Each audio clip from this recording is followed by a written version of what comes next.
Good evening, Littleton. Welcome to the Select Board meeting for April 24th, 2023. Let's begin with the Pledge of Allegiance. I pledge allegiance To the flag of the United States of America and to the republic for which it stands, one nation, under God, indivisible, with liberty and justice for all. All right.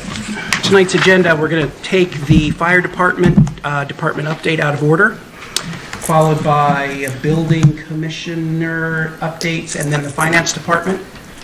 Are we skipping over the public hearing for 4 Jacks, Ryan? We will be. I'll give you an update when we Okay. get to that one. Following that, select board discussions on a request to use the common, discussion about the select board code of conduct and establishment of a charter commission, approval of Croft Circle, article recommendations and assignments for the town warrant, and then minutes.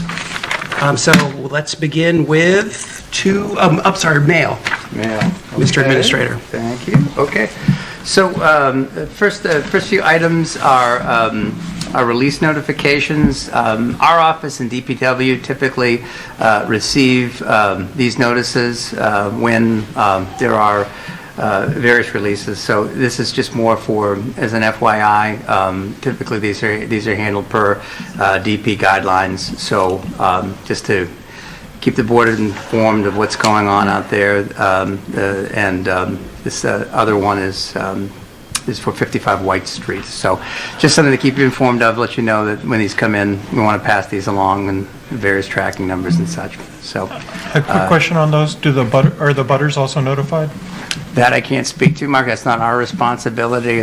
We're just receiving it. So as it's mailed, I'm just sharing it with the board. Okay. So Thank you. in terms of, I've sometimes struggled with this to figure out the best way to let the board know, but it's also letting the public know of these releases and getting this into your packet. Next piece is current board openings. So currently we have openings on the Master Plan Implementation Committee, Permanent Municipal Building Committee, Sustainability Committee, and Economic Development Committee. So if anyone who's watching or in the audience would like to participate in any of those committees, please reach out to the Town Administrator's Office and we'll get back to you regarding next steps. Next piece is a reminder for the audience and for those watching on television about the chance to sign up for public notifications via our website. I will tell you, we are working diligently to Nancy and her team to upgrade our website, and all of these names will carry forward with this contact information. So we are making some improvements on that front, but this, again, provides you with anything that goes up to our news and notices and then pushes that out from there. So, quick update from Comcast. We're losing a channel. I think it's Shop HQ losing, so FYI. And that's it for mail. Thank you. All right, I think Chief Clancy.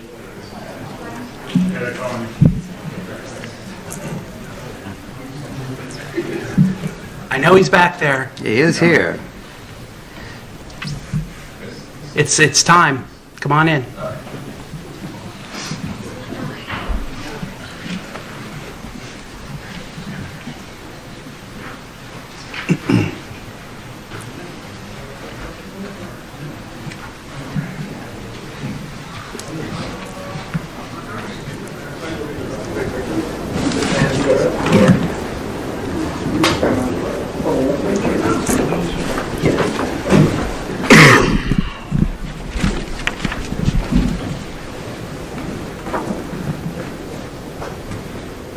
Good evening.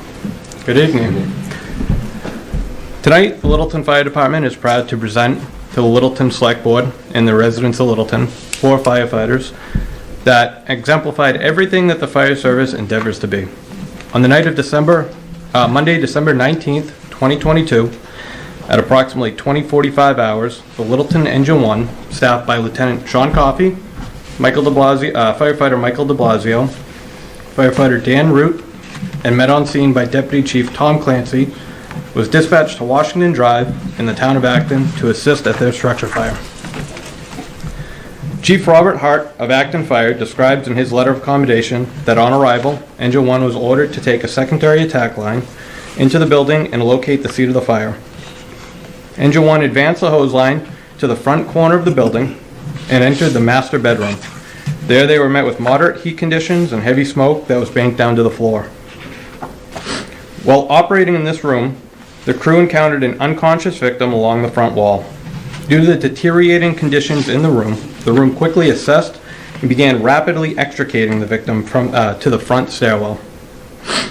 Together with Acton firefighters, the victim was removed through the front door. She was treated by an Acton ambulance crew before Med-Flight transported her to Brigham and Women's Hospital.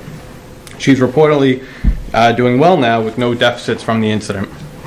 While this outcome may be the routine ending to many movies and TV shows, it may be a once-in-a-career opportunity for these firefighters who executed their duties seamlessly and in accordance with the expectations of the residents they've sworn to protect. For that, it's my pleasure, on behalf of the town of Littleton, to present Deputy Chief Tom Clancy, Lieutenant Sean Coffey, Firefighter Michael de Blasio, and Firefighter Dan Root with this letter of commendation and a life-saving award. Congratulations.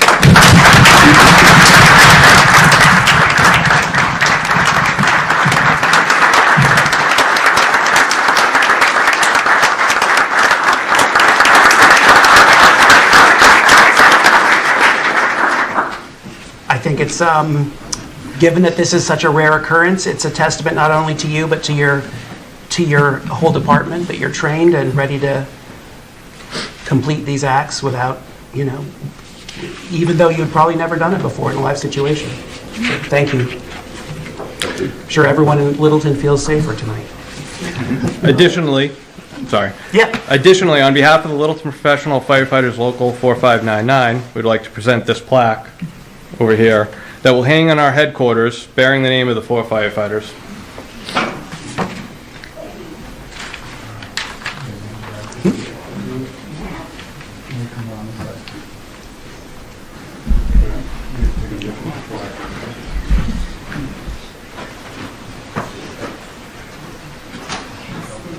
Oh, yeah.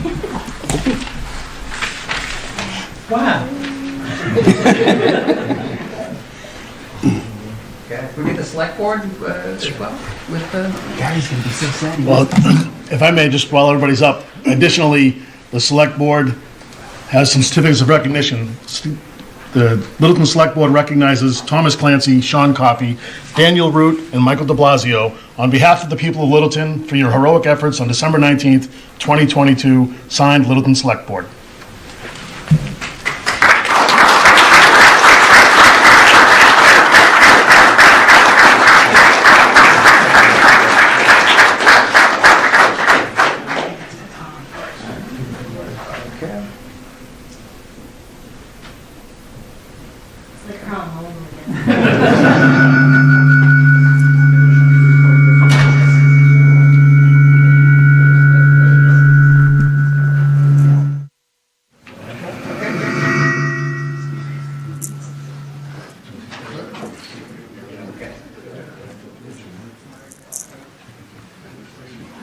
Do you want to hand these out now?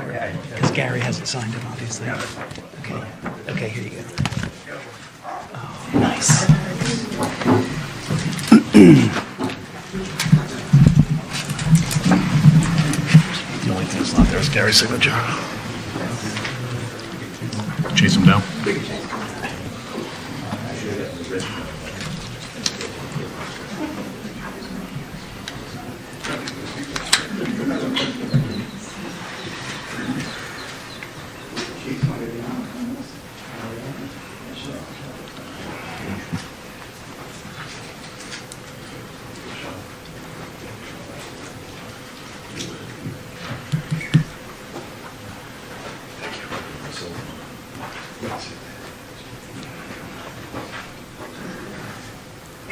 Thought we practiced this. Interim chief's wife, first try. Is pinning the medal also once in a lifetime?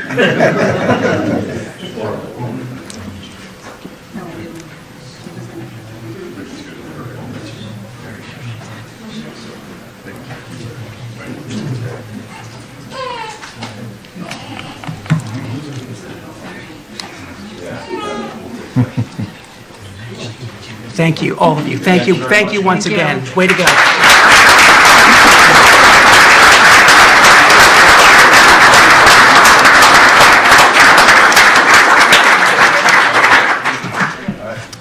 Great show of force by the membership, too. Absolutely. There's nobody left. You guys don't want to listen to this. This is about the fire alarm system. It's good looking out, Chief. Yeah. Chief, you know how to clear a room. This is great. This is the best-dressed fire alarm system presentation I've ever seen. I knew he was going to like this. Yeah.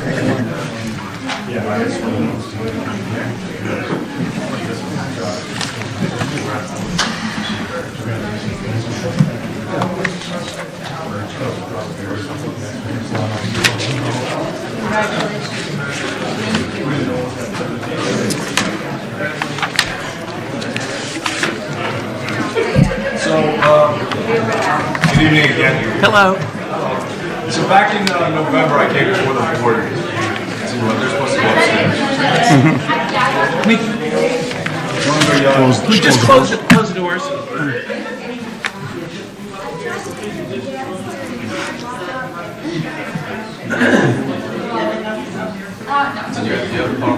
What's that? Did you have a PowerPoint? Well, I got the slides for the explanation, yeah.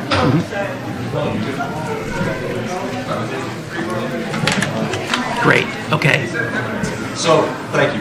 So back in November, I came before the board about an upcoming change to our fire alarm system, which is forcing us to either upgrade the existing system or go with a completely different one. So after doing some research on it, and also working with Ryan on funding mechanisms, we currently, I had a PowerPoint. Do you have the PowerPoint in front of you or no?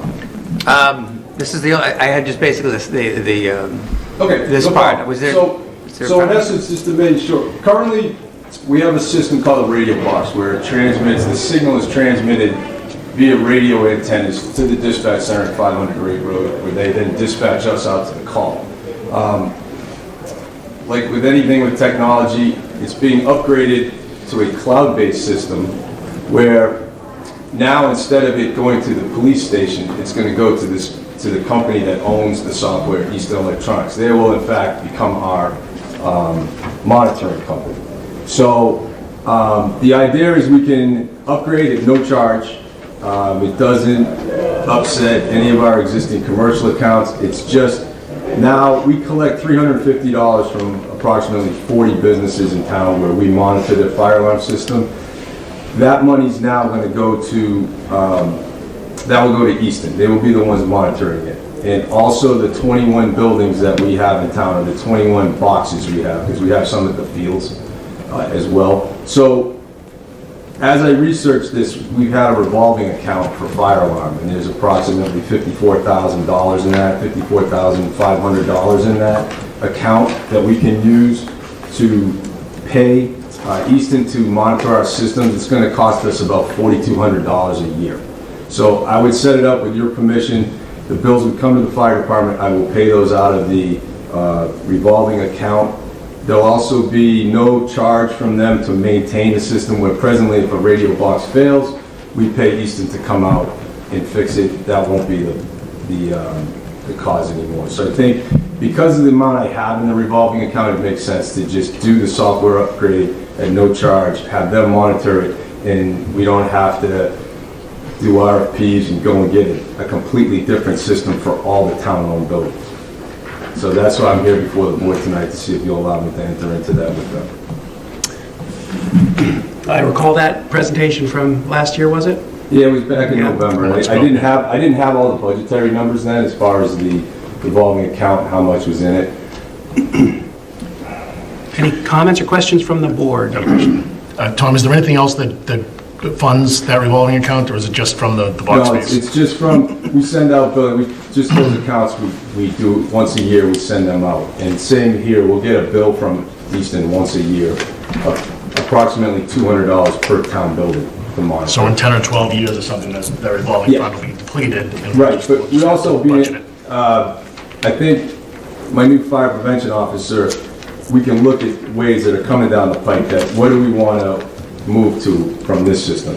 So a lot of places went to a cellular-based reporting system and ran into the 3G issue, where all of a sudden they're like, hey, you've got to upgrade to 5G, we don't support 3G. We're finding something similar, but the basic hardware that the town owns, we own the hardware, Easton owns the software, that will never change. It's a signal bouncing off antennas, but it's just, this is just a cleaner way to upgrade versus having to go out and redo every building with a new transmitting system, in my opinion. What's your opinion? Okay. I think it's a great thing. I'm a little worried about having a cloud-based thing for our fire stuff, knowing how frequently cloud-based things go out, but let's hope. Yeah. Versus my Windows 7 PC working down there at the Yeah. police station right now. Fair enough. Yeah. All right, if there's no more discussion, we can vote. Will the select board vote pursuant to the recommendations of interim fire chief Tom Clancy to authorize Chief Clancy to enter into an agreement with Eastern Electronics to transfer the town to the Warn cloud system for wireless fire alarm monitoring reporting? Second. Motion made by Chuck, seconded by Mark. All those in favor, please say aye. Aye. The motion carries 4-0. Thank you very much. Thank you. If I can, thank you, Ryan, for helping put this together tonight. I'm sorry about the slides. No, it's all right. You knew how long that took, you'd really be crushed. You can send it to us if you want, Tom. All right, Michelle, it's Human Resources Department hour. Hopefully not an hour. An hour for me, hopefully not. Hopefully. All right. Good night. Yeah. Good evening, Michelle Vibert, Human Resources Director. I'm in front of you. It's okay. Oh. Muted. Unmuted. Good evening. Michelle Vibert, Human Resources Director. I'm in front of you tonight with the request for a step increase, a salary increase, excuse me, for our current local building inspector, Michael Kenny. With the current position he is in, we recently had a resignation of our building commissioner, and in order to fulfill the duties that he is legally able to provide to the town, he is willing to step up and fill in the gap from the building inspector role to the building commissioner role. Per our policy in the employee handbook, when an eligible employee is temporarily assigned to function in a position of a higher grade for a period of 6 or more days, and they assume the approved delegated duties and responsibilities of that position, they are entitled to an increase in compensation equal to the minimum of the assigned person's grade or to a step in that grade that results in an increase over their current salary of pay of at least 10%. In this particular instance, we are not able to put Mr. Kenny into the grade of the building commissioner. He is not able to be an actual building commissioner as he is not legally certified yet, but he is working on it, which we are happy to help him and give him the resources to do so.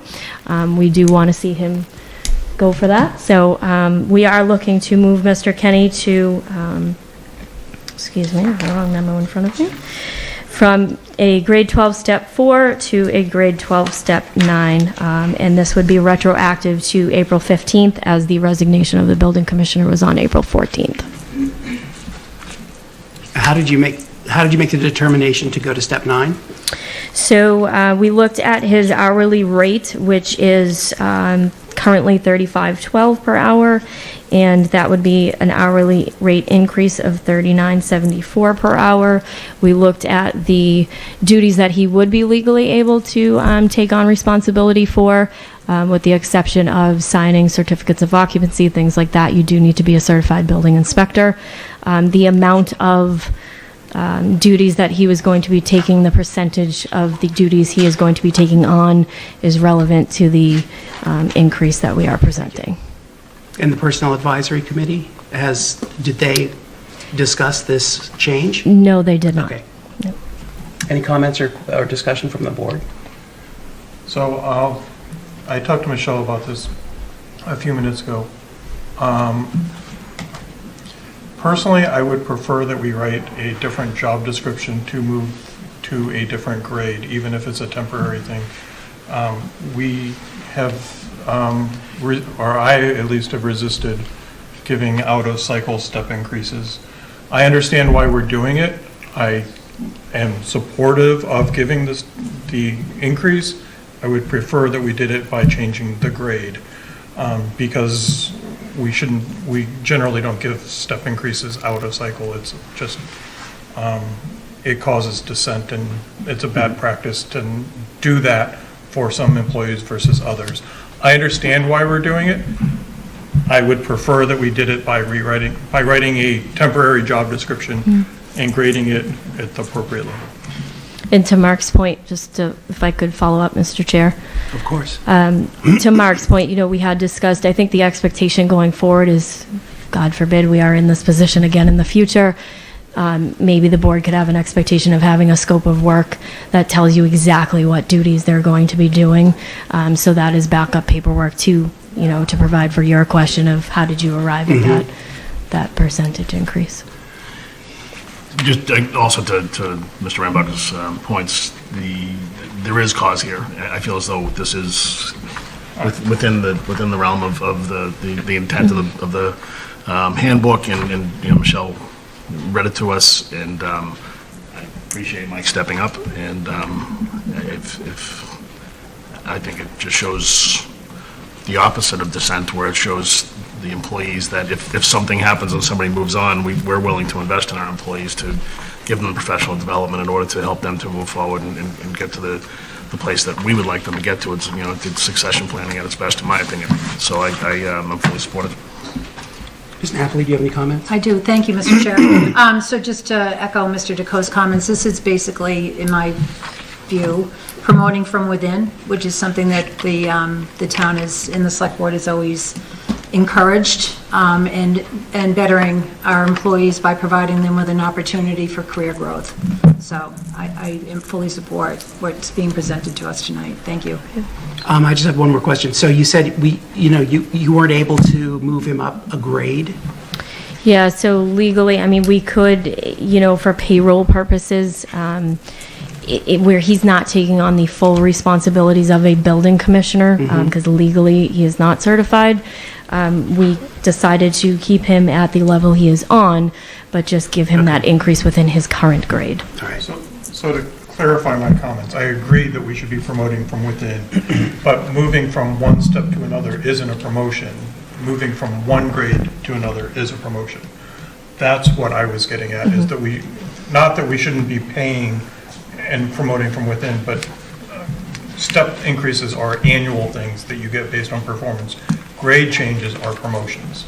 So I would prefer that this came back as a grade change. Okay. Is there any other discussion? I think. It's your recommendation that this is Yeah, it's kind of a unique situation where you don't always have that legal piece. You still need someone else to come in and cover.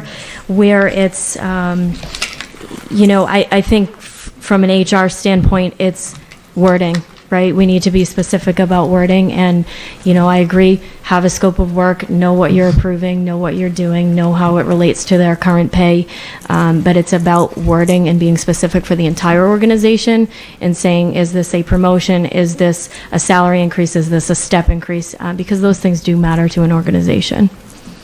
Okay.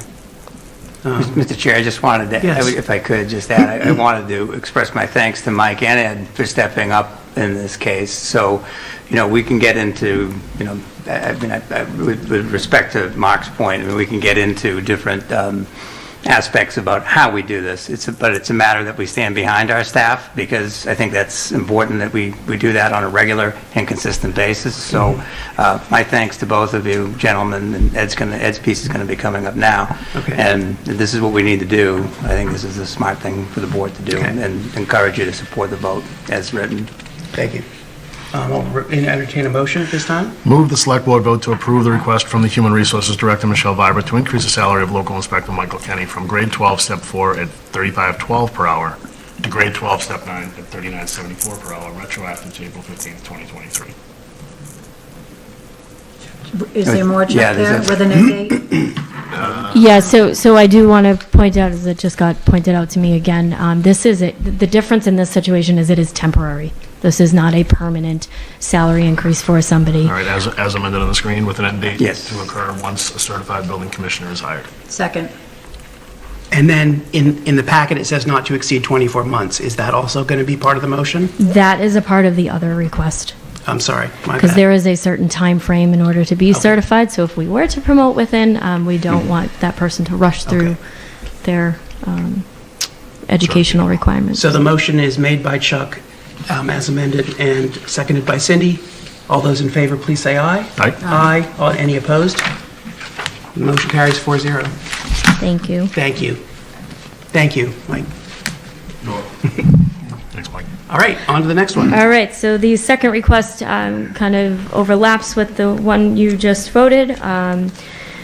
Thankfully, we have our former building commissioner, Ed Mullen, who is willing to remain on with us, and we thank him for that, as Ryan had just said and the board had just said. We are without a building commissioner, which legally you are required to have a certified building commissioner sign off on things such as certificates of occupancy. We also do want to provide to Mike, a resource to be able to reach out if he has questions. Ed does know the town very well. He is a town resident, and he has been with us for about 2 years now, so three and a half. Oh gosh, I can't count that high, Ed. So, sorry about that. So, he's got the town history, the institutional knowledge, which will be really helpful and beneficial to Mike if he comes across anything. So we are requesting that Mr. Mullen be paid a stipend of $950 per month, until which time a certified building commissioner is hired, but not to exceed 24 months. Are there any other duties that you can, besides certificate of occupancies, that you can sign off on that Mike can't? Yeah, certificates of inspection. So there's like 5 within that certificate of occupancy requiring certificates of inspection, certificates of completion, certificates of compliance. Okay. They're all the same thing, but there's a bunch of them that occur, different types of construction, commercial, residential, whether it's renovation or new construction. So all those fall into place. And then drafting, the other option is to draft zoning enforcement letters. Mike has all of my old files now, so all of my old drafts he has, but when he's creating new enforcement orders, I'm here to help him edit, revise, review. But he can sign them and send them out with the full force of law? He can do the zoning enforcement. I'm here just as an advisor at that point. And then one sort of related question, do you have any idea how long it will be until you can complete your building commissioner certificate? I'm hoping within a year. Okay. That's a rough time frame. Yeah. Okay. I'm confident. Okay. Comments from the board? I wish it was a 5-minute thing. Yeah, well, I'm glad it's not a 5-minute thing. I just have two. One is, who's actually tracking the work product, like the number of hours and what you're doing? And who does that end up reporting to during this time frame? So it still remains the same as he is under the town administrator's office, but the department themselves track the payroll, so it would have to be reported on their payroll every biweekly. I'm not talking, I mean, like, so Ed's hours will be, because we're paying the Remember, stipend. Ed's getting paid a stipend. So I'm just Right. saying, is someone tracking that, the number of hours you're putting in to say that we're paying you the right amount, that you aren't finding you're doing more than 5 hours per week, that everything's adjusted So correctly, and, if someone needs to track down Ed, who does he report to during this time frame? So this is going to be a varied, Ed, I don't know if you mind if I take this, and feel free to jump in if you want to add anything. Ed and I had spoken about a fair amount of compensation beforehand, and we looked at his hourly rate and roughly a minimum of 5 hours per week, because it is going to vary. Some weeks he may have 10, some weeks he may have 8. So it may just vary week to week. So that's why we came up with an average of 5 per week, and then base it on his current hourly salary when he left, and it's actually less than he currently gets, or currently got for his hourly salary. So is anyone tracking those hours? So Mike will track my hours, and Mike will report them to Ryan. Okay, thank you. Any other comments or discussion? Nope. All right. Move the select board vote to approve the request from the Human Resources Director, Michelle Vibert, to pay Ed Mullen a stipend of $950 per month retroactively prorated to April 15th, 2023, to continue to serve the town of Littleton as building commissioner until such time as a certified building commissioner is hired, but not to exceed 24 months. Second. Motion made by Chuck, seconded by Cindy. All those in favor, please say aye. Aye. Motion carries 4-0. Thank you very much to the board, and thank you to Mike and Thank you, Ed gentlemen. for saving me a job posting. Yes. All right. Finance Department? Okay. You mind if I kick this off? Sure. So just to give a little overview for the board of what's happening now in the finance department. Michelle, are you leaving, or? It's finance department. So yeah, we're appointing people. So yes. So yes, you should be here. So just big picture of what we're doing with the finance department. With Patty's pending departure, we knew we had to start making some changes there and shoring up positions as best we could. So in working with Patty and talking with Steve Venuti and trying to determine best ways forward, we're doing a few things. So the first thing is filling the treasurer collector position, which is Robin Healy. We're going to go on with that.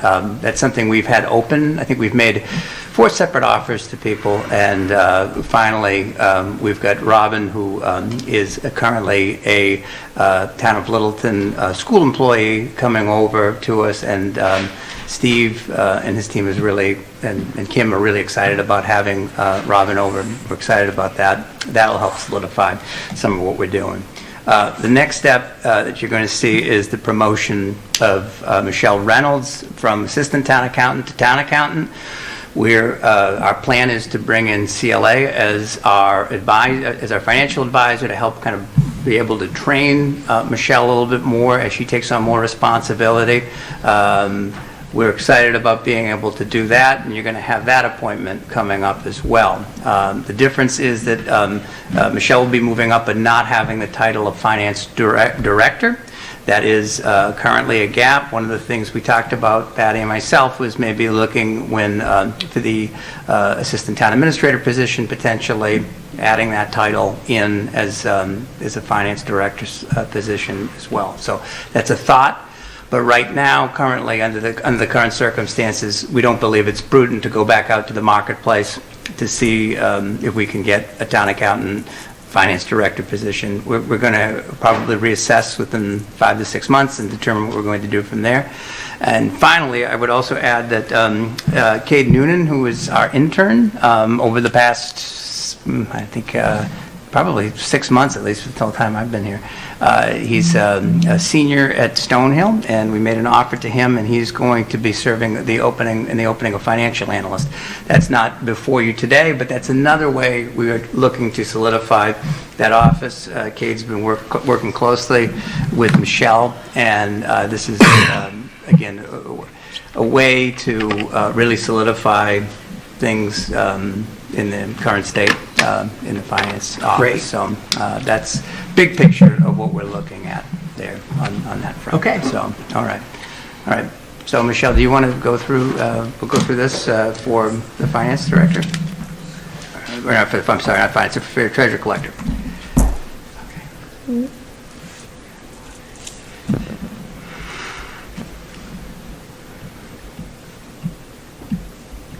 Sorry. It's small on the phone. So as Ryan had mentioned, we are looking to hire Robin Healy as our treasurer collector / assistant director of finance and budget. She would be starting with us on May 15th. We've made kind of an internal transition plan with the school, which she'll be still helping, but she'll mainly be with us on May 15th. And we would like to bring her in at grade 16, step 3. Okay. Discussion from the board? I'm excited about us being able to find somebody internally and just, again, talking about succession planning, and it's the whole making lemonade, no lemons, you know, we kind of been squishing the lemons a little bit and a little sour taste, but appreciate where we're getting to at the end of the day. All right, and I would also add too with Robin, we've heard glowing things about her capacity, and we know that Robin's going to be growing into the position to some extent, but Steve and Kim are committed to working with her, and I think together we're going to make for a great team. Great. Mark? My only comment is, can we pick one job description rather than 3 titles? So on the job description, it actually has treasurer collector / assistant director of finance and budget. I did work to clean up the titles on the actual comp table, but we still have a lot of work to do on that. Okay. But the job description does contain all 3. It's cumbersome. Yes. I was trying to figure out if we're trying to put one person into 3 jobs, or yeah. All right, let's go for a motion. Move the select board vote to appoint Robin Healy to the position of treasurer collector, assistant director of finance and budget at grade 16, step 3, with the start date of Monday, May 15th, 2023. Second. Motion made by Chuck, seconded by Cindy. All those in favor, please say aye. Aye. The motion carries 4-0.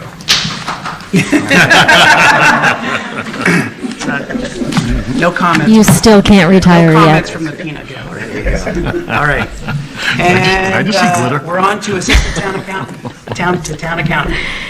So our request is to promote Michelle Reynolds from assistant town accountant to town accountant effective May 8th.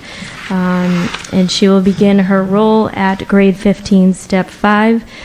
She does have a lot of institutional knowledge with the town of Littleton. We do feel it is, Cindy's point and others' points that promoting within is a major benefit to the town. So we do want to recognize Michelle for the expertise she does bring with Munis and all of the institutional knowledge from the town and staying with us. We do feel that a step 5 is justified in this case. Very good. I would note Michelle would have otherwise been here, but she's on vacation this week. So, Comments from the board? My only question is, does this change anything for job descriptions or the grid, since the 2 positions are already together? No, this was a standalone position, the town accountant, under a grade 15. Okay, thank you. The only comment I have is to Patty, thank you for helping in this process and your recommendation. Appreciate it. Okay, let's do a motion. Move the select board vote to appoint Michelle Reynolds to the position of town accountant at a grade 15, step 5, effective May 8th, 2023. Second. Motion made by Chuck, seconded by Cindy. All those in favor, please say aye. Aye. Motion carries 4-0. Thank you. Thank you, Michelle.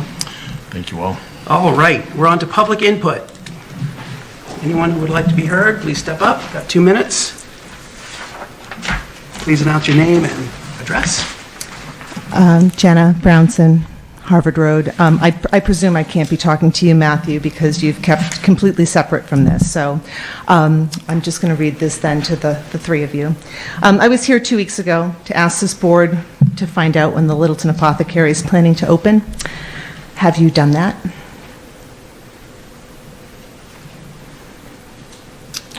Public input. Has that been done? Well, we don't typically answer questions from Okay, public input. that's fine. A week and a half ago, Christine Nordhaus posted about the apothecary on Facebook. Some questions were asked, including this one. What is the actual expected timeline for the opening of the apothecary? Every question posed to her got an answer in the thread, except that one. I would suggest that a fair reading of Christine's post makes it sound like she's also no longer capitalized. 3 years ago, the town of Littleton awarded a license to someone who today, number 1, has no answer on an actual expected timeline for opening, and number 2, sounds like she's out of money. Presuming that the Littleton Apothecary continues to be non-operational, the special permit the apothecary has will lapse in September, freeing up the license, which this board will be tasked with awarding to some other entity. I am here to suggest that this board do some concurrent planning. Instead of waiting until September to open a window for applications, I think it would be wise to open that window, say, from May 15th to June 15th, and get proposals so that when the special permit does lapse, the groundwork is done, and you're ready to enter into an HCA with a fully vetted, fully capitalized entity who presents the town with a good plan and an actual expected timeline for opening. And I hope you take a vote on that soon. Thank you. Any other public comment? I just have a question. Brian Tarbuck, 16 Fletcher Lane. And I promised I wouldn't say this, but is it appropriate in these meetings to let an individual stand up week after week and make personal attacks on another individual? That doesn't seem appropriate according to our rules of decorum. There was a recent ruling in Southborough that the select board was unable to restrict public comment based on civility. It's a free speech issue. So we have almost no control over the content of these talks, apart from, I guess, inciting violence, hate speech, or yelling fire. Mr. Sanders, good evening. George Sanders, 672 Great Road. Mr. Chairman, ladies and gentlemen, you know, I watch closely what this board does. And not too long ago, a few weeks back, when it came to this promotion and step increase, you said, we're not going to do the step increase because every other employee could come up and say, well, I want to get a step increase. You did it for here, and you did it over there. My understanding was that this board wasn't going to do that. You were going to fix the problem and do it right. Now, I just heard here tonight, yeah, we may be in need of something, but sometimes we have to act fast. So if the purpose was to make a temporary promotion, then that's what we should have did. Instead of putting a step increase here, because every other employee in the town can come up with conditions and say, hey, I want to get a step increase. You're not being fair to the employees. And I see this not an equal opportunity employer here. And that upsets me just a little bit, because I think you can do a better job than repeating what you say you're not going to do. The other thing I want to speak on is that on the town meeting, we have an article in there about the sewer, which was the 25 million previous that was passed at the town. It was up to 28.5. And Mr. Nick Lawler got it down to the 25. And I spoke on that at the town meeting. Now you have a figure in there of saying raise it back up by 2 million and something to come up to 27 or 28, somewhere in that neighborhood. But that amount you have in there is not right. And you sent this out to the town at the town meeting because that amount has got to be amended. It's more like 4 million and something. Why do we not have the right information and we sent it out? It makes the town look bad. It's like you got a $2 million deficit that you made this big error, this big mistake, and you send this out to us. That is not right. If you didn't know what it was, you should have said that it will be mentioned on the floor. It's just simple as that. Thank you, Mr. Chairman. Thank you, sir. Yes. Thank you. Michelle Vibert, Human Resources Director. I do want to just clarify for Mr. Sanders, this is why I said wording is important when we make these motions. It is not a step increase we are approving for somebody or have approved for somebody tonight. It is a salary increase for temporarily taking on additional duties outside of their current job description. Thank you. Which is in our handbook. Board member up, sir. Bill Schmidt, Fort Kemlock.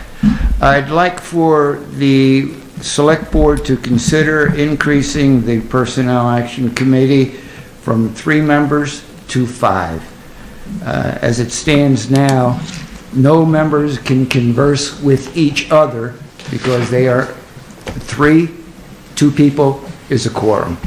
Thank you. Ryan, can we put that on a future agenda to discuss? Thank you.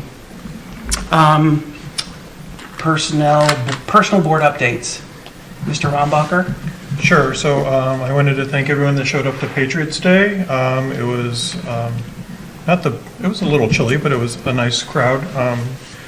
And to thank to LELD for the senior luncheon. It was extremely well attended. Also, I wanted to thank everyone that did the garlic mustard poll on Saturday.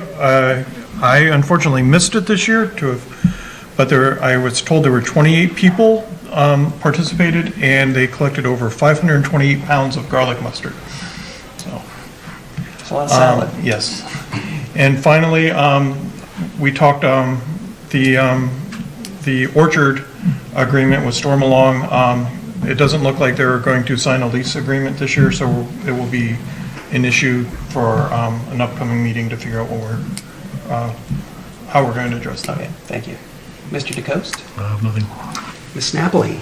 Great. Thank you, Mr. Chair. So I just wanted to let the board know, as you may recall, the town entered into a class action lawsuit with J&J a few years back in regards to help offset and mitigate damages associated with the opioid crisis. We were awarded $46,000, and we just received notification recently that we're going to be awarded another $178,415.78 as part of that class action lawsuit. Kevin Baker reached out to me, I believe Mr. Ferraro is on that email thread as well, and he's going to schedule a meeting in May with the Littleton Coalition Against Addiction to see how to best use those funds. The other thing I wanted to talk to the board about is, as the board may recall, on April 12th in the morning, around 9:47, Matthew Nordhaus sent me an email titled Ray Employee Feedback. Interestingly enough, on that same day at 5:29 p.m., the town clerk received a request under the Freedom of Information Act for emails between Mr. Nordhaus and the board referencing the same thing, employee feedback. The board was never notified of this FOIA request, and I only learned about it today after receiving the following text messages this past Saturday. It all makes sense to me. So on Saturday afternoon, on my phone, I received this message from a resident. This election is getting very icky. I'm not sure if you are aware, but emails between select board members are being shared. I responded to an election message about Karen's candidacy and would send screenshots of emails between select board members. Frowny face. I've gotten them from Messenger from someone I didn't even interact with or know. 6 emails, so anyone with half a brain would see that it's all personal and agenda-driven.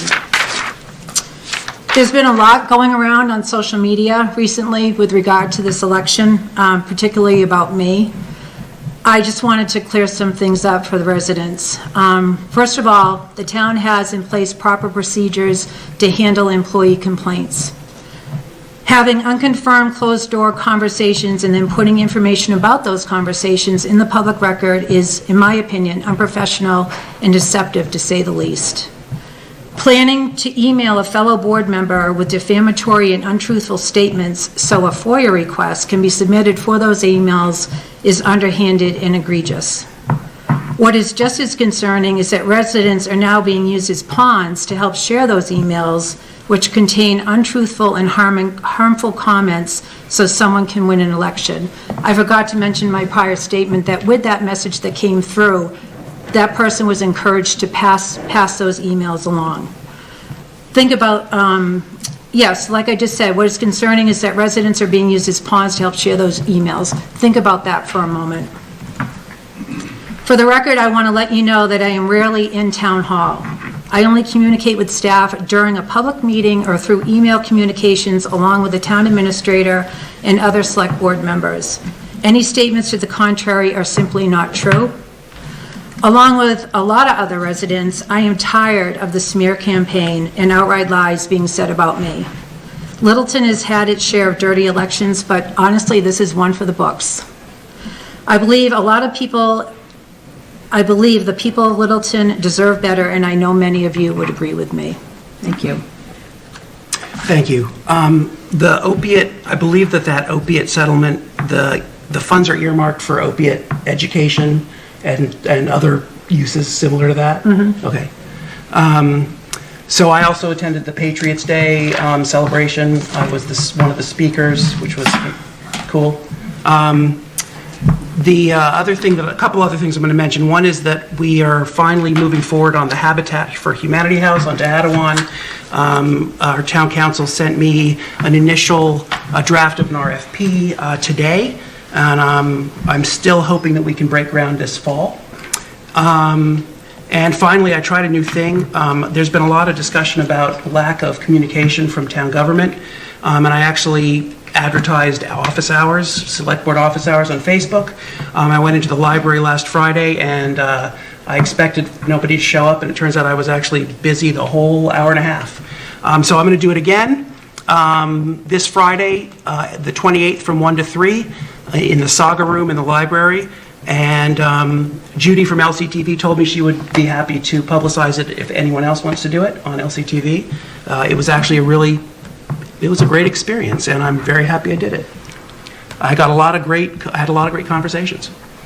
Thank you. That's it. All right. Next, Actually, before you go on, I know it passed, but as everybody was giving theirs, I got an email, as many of you probably did as well, from MMA today, talking about a Mass Select Board Association training that's coming up on Devon's on June 9th. It's designed for newly elected select board members, but having not attended one of these for 9 years since I was first elected to select board, it is open to any members, and I think that regardless of who we like, who we don't like, when we serve together, we are one select board. We are the executive office of the town. And I think there needs to be a level of decorum, and there needs to be some respect for one another. And I don't think it would hurt any of us to attend. So it's on Friday, June 9th. It's an 8:30 to 3 thing. So it is during the day. So people may or may not be able to do so. If you haven't gotten that email, I'd be happy to share it with everybody so that folks can register. But I do feel as though when we serve as one. And for any one of us to be out doing anything that's counter to the best interests of the town as a whole and acting on behalf of the whole board, we're not being as productive as we can be. Thank you. Next item 4, public hearing for Fort Jacks. Right. So we were requested by Fort Jackson to continue this request. There's multiple items that they are requesting to be licensed for. So so the request of the board is that you continue this to your May 8th meeting. We're just filling the request of Fort Jackson because they were not ready to go forward today. The only thing I'll ask here is if there are any members of the public here that came for this public hearing, I'd rather at least read it into the record. That's fine. But if there isn't anybody here, then I don't have any problem with us continuing. That's fine. Is anyone here for that specific public hearing? Okay, let's move forward then. Motion to continue then. Okay. We don't even need a motion, right? Motion. Well, the motion, because so what we have to do is, because this is the date of the advertised hearing, so we're going to open the hearing and then continue it, until your May 8th meeting. That way, we don't have to re-advertise. Time certain. Yeah. Yep. Okay, so we are going to be looking at the second one, right? You can do both, actually. Okay.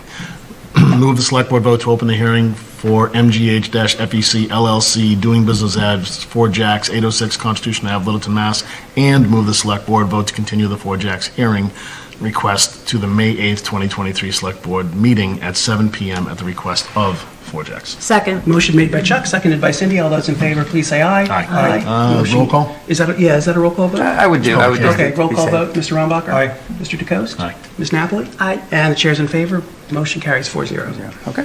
We'll see you on the 8th. Thank you. All right, request to use Littleton Common. Who has this one? Cindy is here, so, okay. Oh, you have to, Cindy.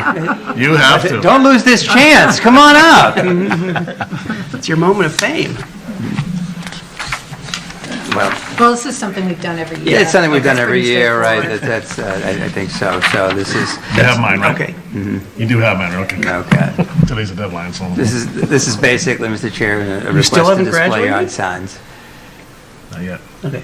Yeah, it's basically a request to display yard signs of, with photos of graduating seniors from May 30th to June 2nd. Great. Any comment or discussion on this? I think this is Not- great. They include all Littleton graduates regardless of whether they're Littleton High School graduates or, one of the. Parker or Parker or Neshoba, St. John's yeah. Prep or Neshoba, whatever, sure, yep. Great. Exactly. Okay.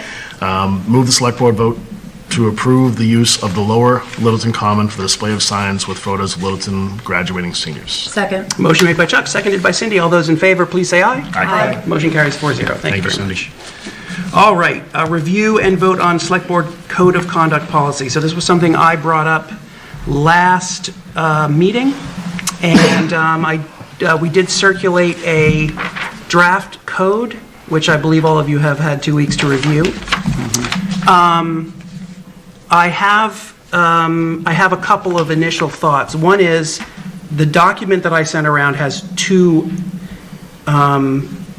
items in it. And the first one was one that Gary wrote, but I think that the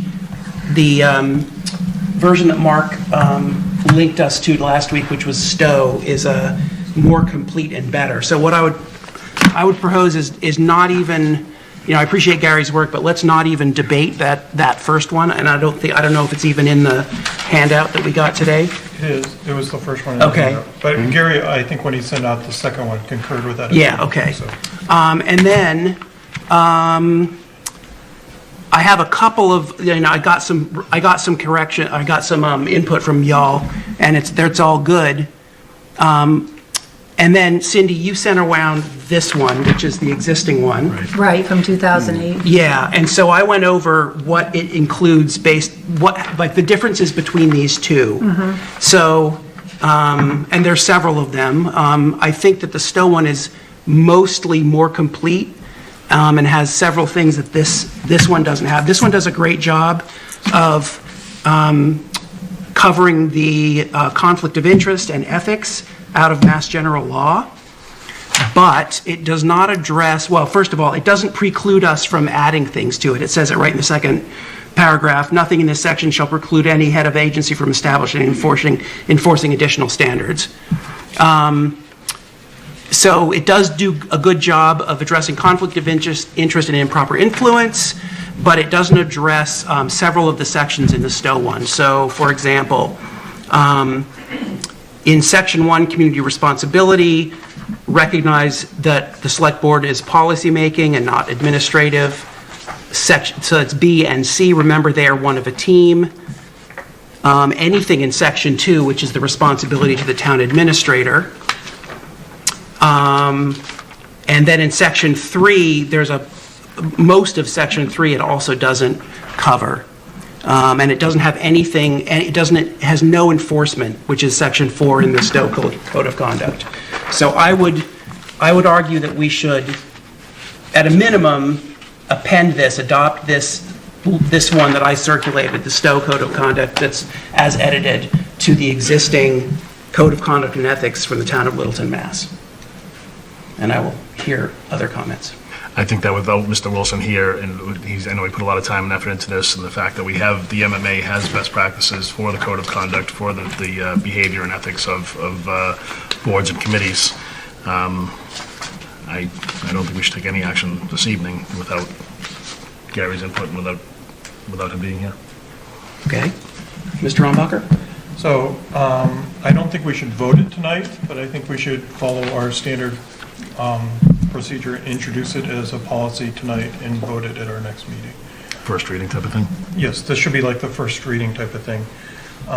And I generally, I agree with you that this policy is the Stowe policy that's in the packet. I like it.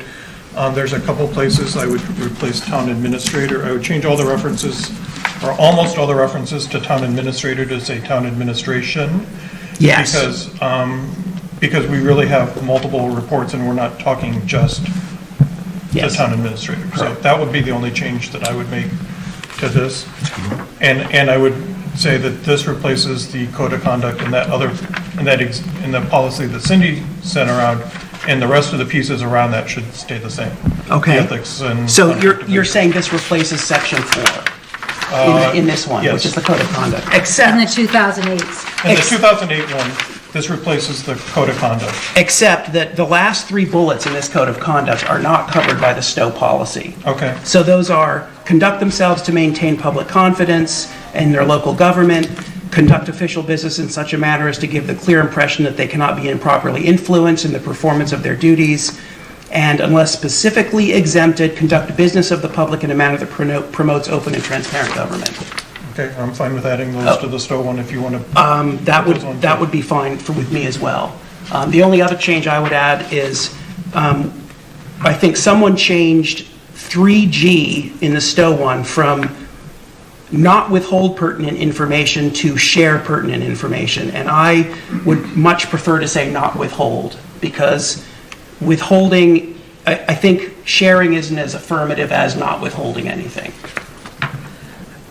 That was one I'd like to make. So what I would like to do is just take and have one document that's redlined with additions added to it.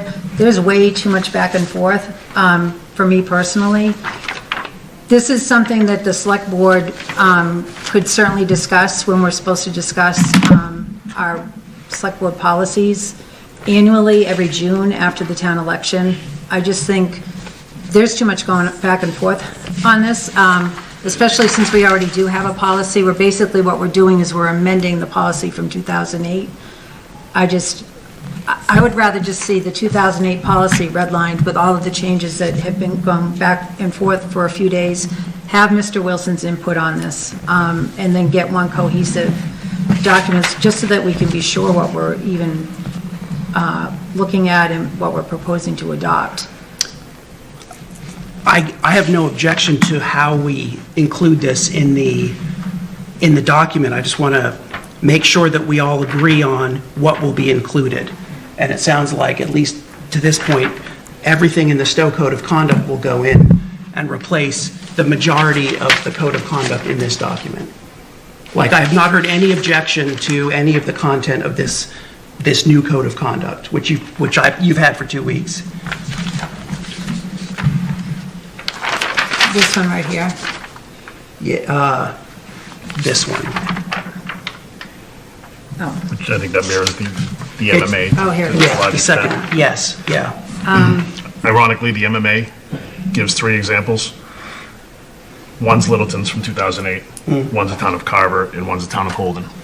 So, I mean, we spoke at length at our last meeting about, some folks said we didn't have one, and we in fact did, and Cindy produced it for us today, or this week. And, ours is the example that the MMA uses for other towns to use. I mean, be that as it may, I think the Stowe one is much more comprehensive and covers a lot more important stuff, yeah.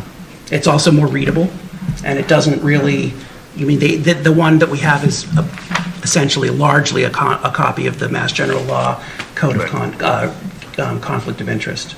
So when this is one of the sessions I actually sat in on at the MMA conference, and they talked about the importance of having the code of conduct, and they referred to Stowe's and one of the places on the Cape and at the town's escaping. Carver, I think. No, it wasn't. I am maybe. I don't think that was it, but maybe. Anyway, and they suggested basically that you have the code ready to go to vote at your first meeting after the election. So that's what I'm trying to do tonight. Yeah. So that's where I was headed with this. First reading.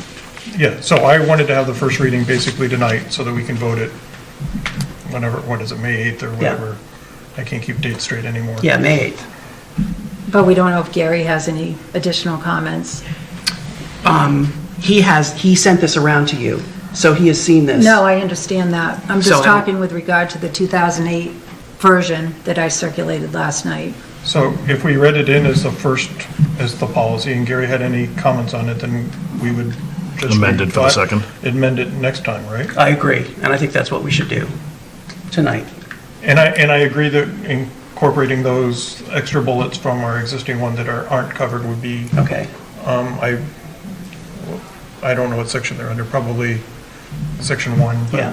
So I can do a red line, combine these two, and send it around after this meeting, and we can take that as, part of the record and have it read in for the next meeting to vote on. And you could send it to me and then, so you could send it a red line version and then send it back to me, so there'd be no debate amongst. Correct. members, so. Yes, it's be. Thank you. Michelle Vibert, Human Resources Director. Not to throw more work on you. It's okay. Does the 2008 policy that you have in front of you, does anyone know if that has been compared to your employee handbook? There are 2 sections in the employee handbook that town boards do follow for a code of ethics and code of conduct. I don't know if it has been compared. If I could forward that to you, could you also compare it? Yes, if absolutely. anything overlaps or Yep. conflicts with that? Yes, I Thank will you. do that. So do we don't need a motion for this? Or do we? Is it worthwhile to, so Gary was kind of charged with It was the Stowe Going segment, through the that. version of Maybe it. send Right. it to Gary. Gary sent the first draft, right. Right. Yeah. so So I think Matthew was talking about maybe just trying to bring the two together in some way. So then if he were to do that, get it back out to you, then you would feed those comments back to me in my office. We can then try to put it together and propose it back. And I think it's primarily a formatting change. I'm not going to change any of the language that Gary sent around. I'm going to include the Stowe one in the larger document. And again, if Gary has specific changes he wants to make, we can bring those up on the 8th. But I think he should be in favor. I think, Mr. Chair, the only change would have been that question about share, which you had up Yeah, there. that's the only change. And also Mark's change to administration instead of town administrator. Okay. Okay. Do we need a motion for this? how do we normally read them in as first readings? Or do we just state we're putting it in the record? What's your opinion on it? I don't think you need a motion Okay. at this point. I mean, you'd make any changes at the May 8th meeting with the input of all the members at that time. Be prudent. Let's do that. Okay? Can I make a request when you send it out, send out a red line and a clean version? Yes, I will do that. Because it's hard to, Yep. it's hard to tell what the clean version looks like. Okay. I propose we move on to item 7, since it's 7:45 and FinCom is here. Are there any objections to that? The only thing would be, Mr. Chair, we would probably want to do the crop circle because that is a public hearing. Oh, it's a public That's hearing. Okay, thank you, 7:30. yes. So if we could Yep. do that first, we would come back to the charter. All right, so can we go on to, we'll go on to item 6, public hearing for Croft Circle. And Is Myron here? Myron, Yes, yes. come on up. Should I read that in? yes, please. Legal notice, Littleton Select Board, public hearing, road layout, Croft Circle. The Littleton Select Board will hold a public hearing on April 24th, 2023 at 7:30 PM at the Littleton Reuben Orr Library, Sturts Room, 35 Shattuck Street, Littleton, Mass. Pursuant to Mass General Law, Chapter 82, on the proposed layout of the following as a public way. The private way known as Croft Circle, as shown on the plan entitled Street Acceptance Plan in Littleton, Massachusetts, prepared for homes at Croft Common LLC, 1 inch equals 40 feet scale, prepared by Stamsky and McNary Incorporated, 1 sheet. Copies of the plans are on file in the town clerk's office and the planning board office. Comments thereon may be submitted in writing to the select board, town administrator's office, 37 Shattuck Street, Littleton, Mass. 01460, or by email to selectboard@littletonma.org before noon on Wednesday, April 19th, 2023, or in person at the hearing. Littleton Select Board Chair Matthew Nordhaus. Yes. And We need the other one? I don't know. I think that'll be, what do you think, Myron? You have to read it, I think we're okay, so, Okay. I think we're okay. Okay. So Croft Circle is the new subdivision roadway off of Foster Street, located next to 93 Foster Street. Construction at this site has gone quite well, and the subdivision roadway and infrastructure is complete and ready to be accepted. You have the petition from the developer to the select board to accept it. Thank you. All right, public comment? Sir, would you come up to the mic and state your name and address, please? giving me the opportunity. Good evening. I live at 4 Crop Circle. Your name, sir. Yeah, who would take the responsibility of the center park over there? It's only the road maintenance, right? It's only, that's a pub. Maren, do you have an answer for that? Yeah, thank you for the question. The center part of the circle is with the homeowners association as well as the outside. Open space. Outside open space. Okay.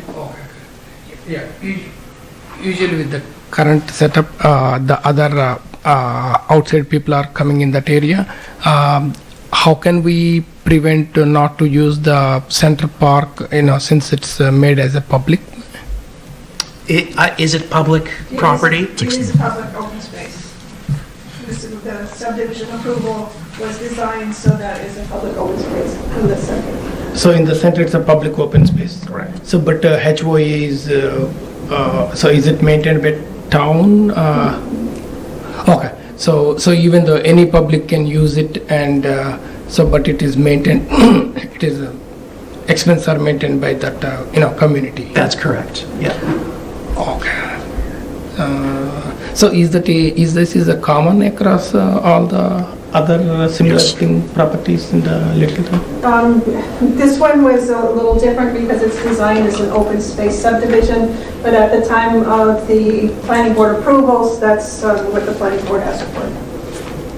Oh, okay. So there is no way, so even though the unit owners, paying the HOA, but they don't have any control, not to allow, other public people, right? Yeah, it's a public space, just like a park or a playing field or anything else that the town designates as a public open space. However, the likelihood of me and my family going there and playing wiffle ball is pretty low. It's yeah, right. I mean, the folks that are going to use it are the folks that are going to maintain it. Yeah. And frankly, if you ask somebody where Croft Circle is, most residents don't know where it is. So it's not like it's going to be a playground where people are going to flock to it. Yeah. Just one point of information. We do need your name for the record. We got 4 Croft Circle. Yes. Is your address, and we just need your name as well. Oh, Your name? Just your name? Just your name. Oh, Sekhar Bijala. Thank you. Thank you very much. So, okay, I think, is it across all, means I came from Chelmsford. Okay. I didn't hear this kind of a thing. So usually, if a property is HOA maintained, but it's not a public one, so any other similar properties are like this in Littleton? Maren again. Marla. Yeah. So this is the first time that the planning board specifically called out that would be a public open space. Currently, most of the cul-de-sacs they're taken over by the town, but DPW who doesn't maintain them, so they are maintained by the residents. So the situation ends up being similar. This one's a little special, being called a park. But it amounts to the same thing, which is public space that's maintained by the HOA. So this is the first of the case, right?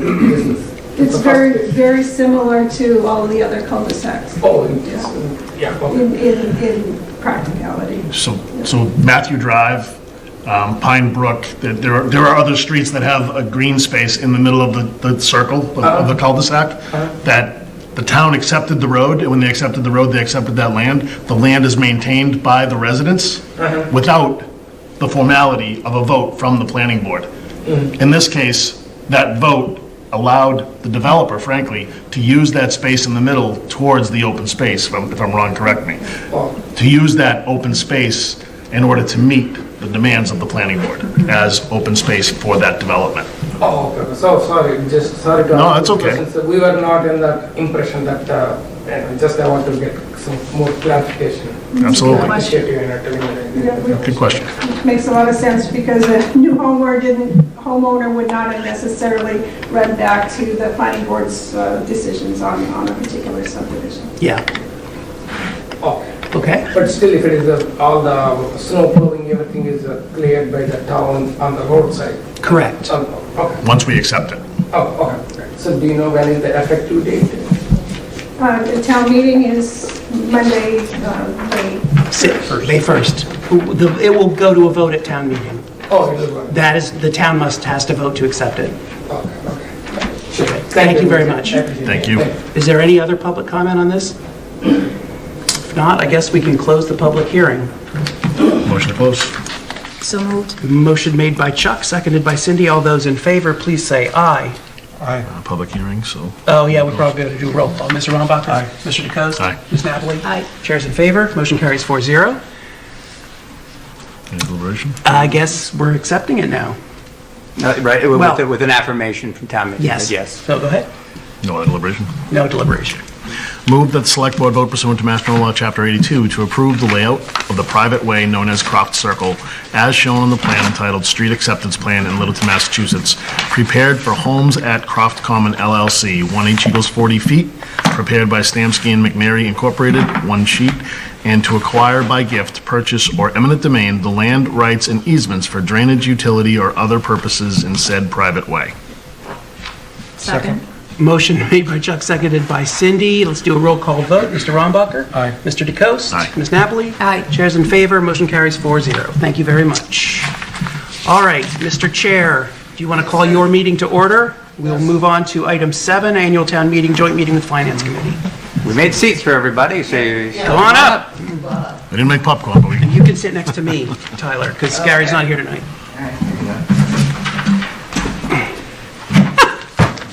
BYOB. Exactly. How was your week? Good. All right. All right. So we have a quorum, so I will declare the Finance Committee meeting of, what date is it? 24th. April 24th, open. Mr. Interim Administrator, do you want to begin the discussions here? Sure. So first of all, my thanks to the Finance Committee and everybody on your team being able to make it for tonight. Appreciate that. So thank you for accommodating us on that front. So if I could go through this is where we are right now for our amendment handout on the warrant. It's first item we have. This is actually something that just came in today. So we had, unfortunately, another bill of a prior fiscal year. These are 2 bills from NSI Security for bills that we had basically, as I understand it, was explained to me that were sent to an old email address for the assistant in the town administrator's office, and that was before Diane was there, or as she was kind of transitioning. So we have 2 bills totaling just over $1,000. So this just came in today. It's not typically how I like to do things, but the concern would be otherwise to be waiting until the fall, the town meeting, to get these bills paid. So this would be an amendment to the article that you've seen before for both the Finance Committee and the Select Board to pay these prior bills to NSI Security. Thank you. Any comments or debate on this? If not, we'll move on. Actually, if you wouldn't mind, if I could, now where it's a new article, it would be helpful if I could get both the Select Board and Finance Committee to vote on it. Okay. To recommend? It's to recommend. Okay. Move the Select Board vote to recommend, what article number is it now, Ryan? This is Article 3. Article 3, bills of prior years. Second. Motion made by Chuck, seconded. It's just over $1,000. It's For the number that Ryan fills in. Yeah, it's 2 items. It's $216 and $793.74. Okay. So motion made by Chuck, seconded by Mark. All those in favor, please say aye. Aye. Aye. The motion carries by the Select Board 4-0. Great. Can I get a motion from the Finance Committee? Sure, make a motion to support the article as amended. Second. All right, so the motions are made and seconded to support the revised Article 3. All in favor, signify by saying aye. Aye. All right, motion carries unanimously, 5 votes in favor. Okay, great, thank you. Okay. Next article is Article 8. I think we were waiting for this. This is an amendment to the FY23 sewer enterprise budget. So I think we were just waiting to get the correct figures in here. So this, we are proposing to pay for what is additional debt service that just simply was not budgeted for in FY23, and we're proposing to pay for that out of two pots, if you will. First being from $106,952 from sewer retained earnings, and another $179,598 from from short-term debt service. I think Mr. Venuti had pointed out. Is he there? He is. Oh, yeah. So I did put in parens town for that because I think we wanted to clarify this is not coming from the sewer enterprise fund, but in fact from the town short-term debt, and that's appropriate considering the fact that we are right now the only customer of the sewer at this time. So does that meet your needs? Okay. So I think we had took a pause on that one, and so I think both boards just requesting your support on that. Any comments on that, on this item? Need a motion to recommend it? Please, yeah. Okay. Recommendations again, please. Yep. Move the select board vote to recommend Article 8. So moved. Need a second? I moved it. Second it. Second, oh, sorry. That's all right. Motion made by Chuck, seconded by Cindy. All those in favor, please say aye. Aye. Aye. Motion carries 4-0. We recommend it. Aye. Can I get a motion from the Finance Committee? I'll move to recommend Article 8 as revised. Okay. It's been moved by Jerry, seconded by Alan to recommend support of Article 8. All in favor? Signify by saying aye. Aye. All right, unanimous, 5 votes in favor. Thank you. Okay. So just to give both boards an update, Article 10, the Indian Hill Music School spoke today with the OPM. Unfortunately, our architect has contracted COVID, seems to be going around right now. So they do not have a figure, so my hope is to get something to you both by the later stages of the week, and you'll both be able to hopefully vote on it at your meetings prior to town meeting. Sorry to have to put it so late, but we're in such a compressed time frame here on the improvements. We just had to kind of make it last a little bit longer. So you will be hopefully getting something again later this week for consideration for your meeting just before town meeting. So very good. That's the update on that. Thanks. Okay, so no recommendation on that one. Article 11 is the community preservation budget. Some of the numbers for this have changed. This is always something that we seem to be chasing down, as the percentages change a little bit, and we always have to tweak it a little bit. So this came in, Patty, this came in recently. What was the latest update? It came in after we had done this before. Right. So we waited until. Right, okay, right. So this is the latest update that also reflects the transfers out from this. So it's basically the new figures for the CPC percentage changes. And so because these are different numbers than what you voted on before, we are requesting the Finance Committee and Select Board vote this again. They only change small amounts, but it's it's sort of continuing to chase this down on a regular basis. I wish we were actually, Patty and I were talking about trying to change this and thinking about ways in which we can maybe vote on this and maybe just the percentages in the future, because right now it feels like we're always coming back to you and asking you to revote these things, and that's not a good use of your time or ours. So Thank you. Mr. Sanders?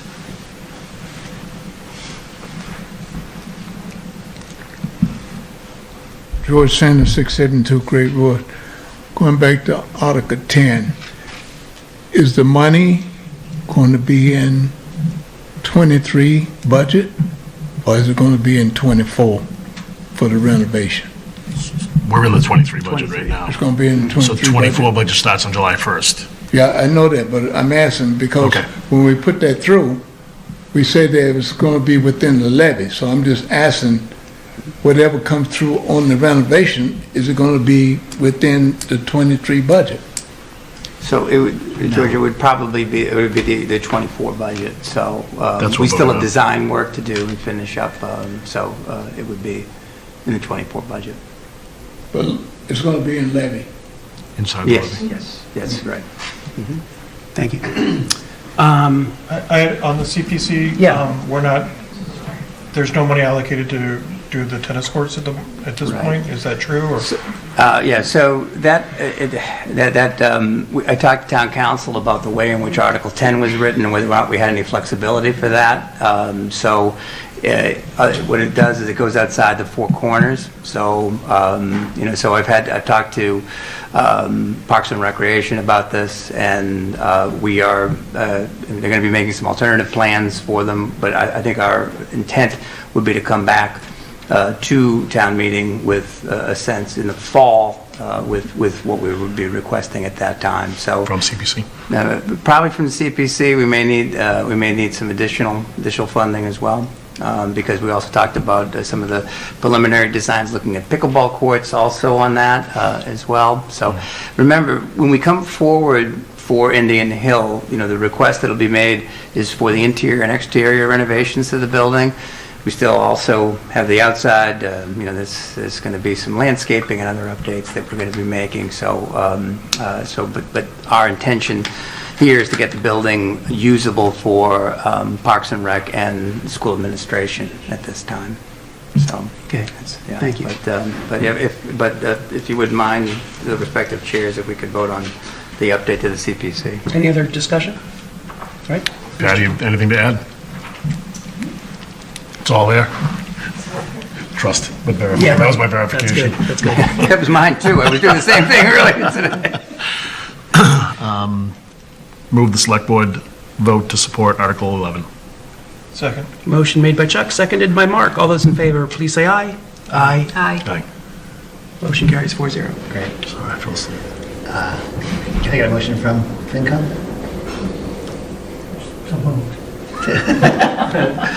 Second. All right, so it's been moved and seconded for... Try to damp down your excitement. Brian, what's the article number? Sorry. This is Article 11. 11, all right. So it's been moved and seconded by Finance Committee to recommend support of Article 11 as amended and presented tonight. All in favor, signify by aye. Aye. Aye. All right. Unanimous, thank you. Great, thank you. We have a new, I don't think you have to vote on this one. We have just a slightly updated motion for Article 13. This is something you'll see in the final version.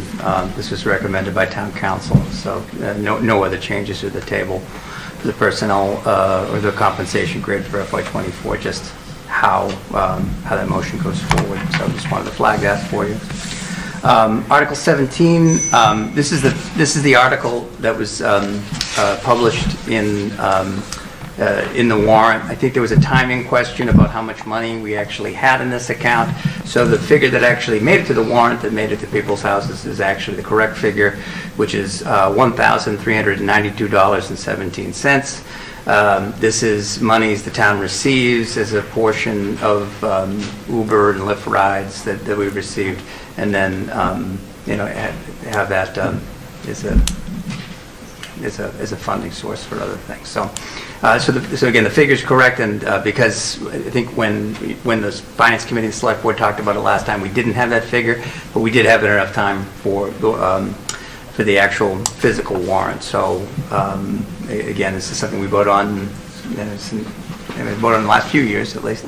So my request to the Finance Committee and Select Board is you vote to support. Any discussion? If not, Will the select board vote to support Article 17? Second. motion made by Chuck, seconded by Cindy. All those in favor, please say aye. Aye. Motion carries 4-0.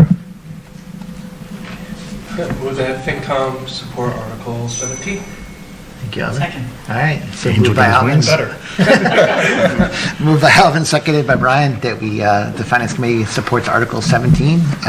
All in favor? Aye. Thanks, unanimous. Okay.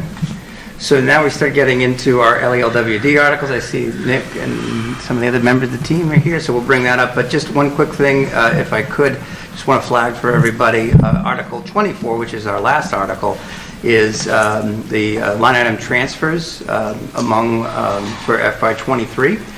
So we believe that we'll be able to do that make those transfers without town meeting approval, but will require FinCom and Select Board approval as part of our year-end closeout. So our request here to you is that this would be passed over, so no recommendation would be required. So I know the moderator's here, so I know we were talking about that in our coordination session. So again, we looked into it a little bit further and believe we can just pass over Article 24. So any questions on that? We do anticipate there will be transfers, but it will go to both of you separately. Right. Okay. At that point in time. At that point in time. Very good. Right. So, let's see here. And also a couple other, okay, a couple other tweaks here. So Article 19, that is membership in the Neshoba Associated Boards of Health. When I had attended the Neshoba Associated Boards of Health meeting, asking that they keep Littleton in the system for 2 more years, they had requested that we tweak the motion for the town meeting to be a little bit more specific. So I was willing to do that because I was fearful they may kick us out. This is a little bit tweaked from what we had before. So basically, I'll just read it. Moved and seconded by the Select Board, the town vote to amend the vote taken under Article 35 of the June 12, 2021 annual town meeting by continuing the town's membership in the Neshoba Associated Boards of Health for a minimum of 2 years and specifying that fiscal year 2024, fiscal year 2025 per MGL Chapter 111, Section 27A. So this was something that specifically was requested of the Neshoba board. And work with Jim Gareffi, who's their representative, to help tweak this, and it's been reviewed by town council. So, but this is a little bit different than what you'd seen before. I respectfully request the Finance Committee and Select Board to approve of the motion as put forward. I guess one question I have, and I know Board of Health's not here tonight, but I mean, we talked about doing this to have a period of time for overlap, and I guess I'm curious about whether, I thought that was going to be a shorter period of time than 2 years. So I guess I'm curious. So the minimum, so Tyler, the minimum that you can join is 2 years. So, right. And that was part of the conversation that was taking place where, they, I don't know, it kind of felt like a divorced couple where, one of the spouses wants to live in the basement for a while. Yeah. So this is a requirement per Mass General Law that if we were able to extend it 1 year, and that was sort of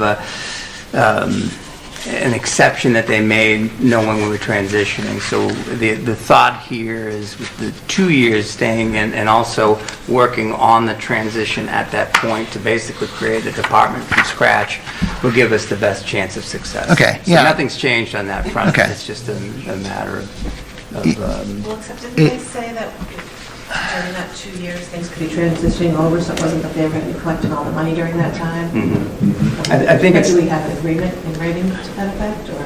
So, so this is really, to have them, I think this is something that we're going to have to work with them on and what that would look like.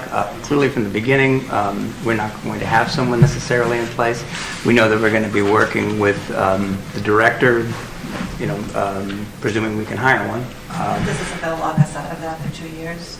So it's going to have to be something we have to work with them, because frankly we don't really have much of another choice in the matter. That's part of why we had worked to this sort of middle ground, if you will. Yeah, I mean, I guess to Jerry's point, though, I mean, when the Board of Health presented to us, they said that there was an agreement from Jim, at least, that we could we could start collecting those fees as soon as we were doing the inspections, right? That would be my hope, Tyler, but I think we also have to keep in mind that part of the structure that they have in terms of the fees that they charge us is based upon the revenue they also then receive as well. So I think it's a question of working cooperatively with them. There's really not a lot of precedent that we have. I think they've been, the Neshoba Boards of Health have been pretty patient with us to this point. We really, as of July 1, we're looking at the possibility of not having a group to support us, and they play a really critical role. So I think having something in place working with them cooperatively on what that transition would look like. I can't, we don't have anything signed, to your point, Jerry, but I think, we know we're going to be working, to try to figure this out. It's all a matter of time. I get that, I just feel like I don't know what this is locking us into. Right. Is it just the membership fee? It's just the membership fee, right? Well, so for that. So the way I understood it when the Board of Health came before us is, depends who's providing the service.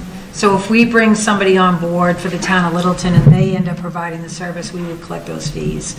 Whereas in the interim, while we're trying to transition, if it's a member of the Neshoba Board of Health staff, then they would collect those fees.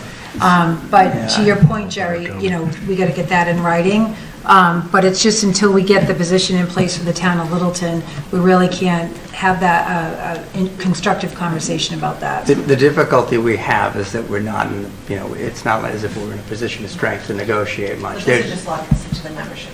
Right, Well, yeah. correct. So, just for my comments, because when we did meet and the Board of Health was here, it was presented that when our folks do the work, we collect those fees.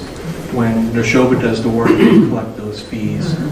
We need to stop presenting things that are not officially approved or signed or whatever you may call it, because that was the impression I was under, and now this is different.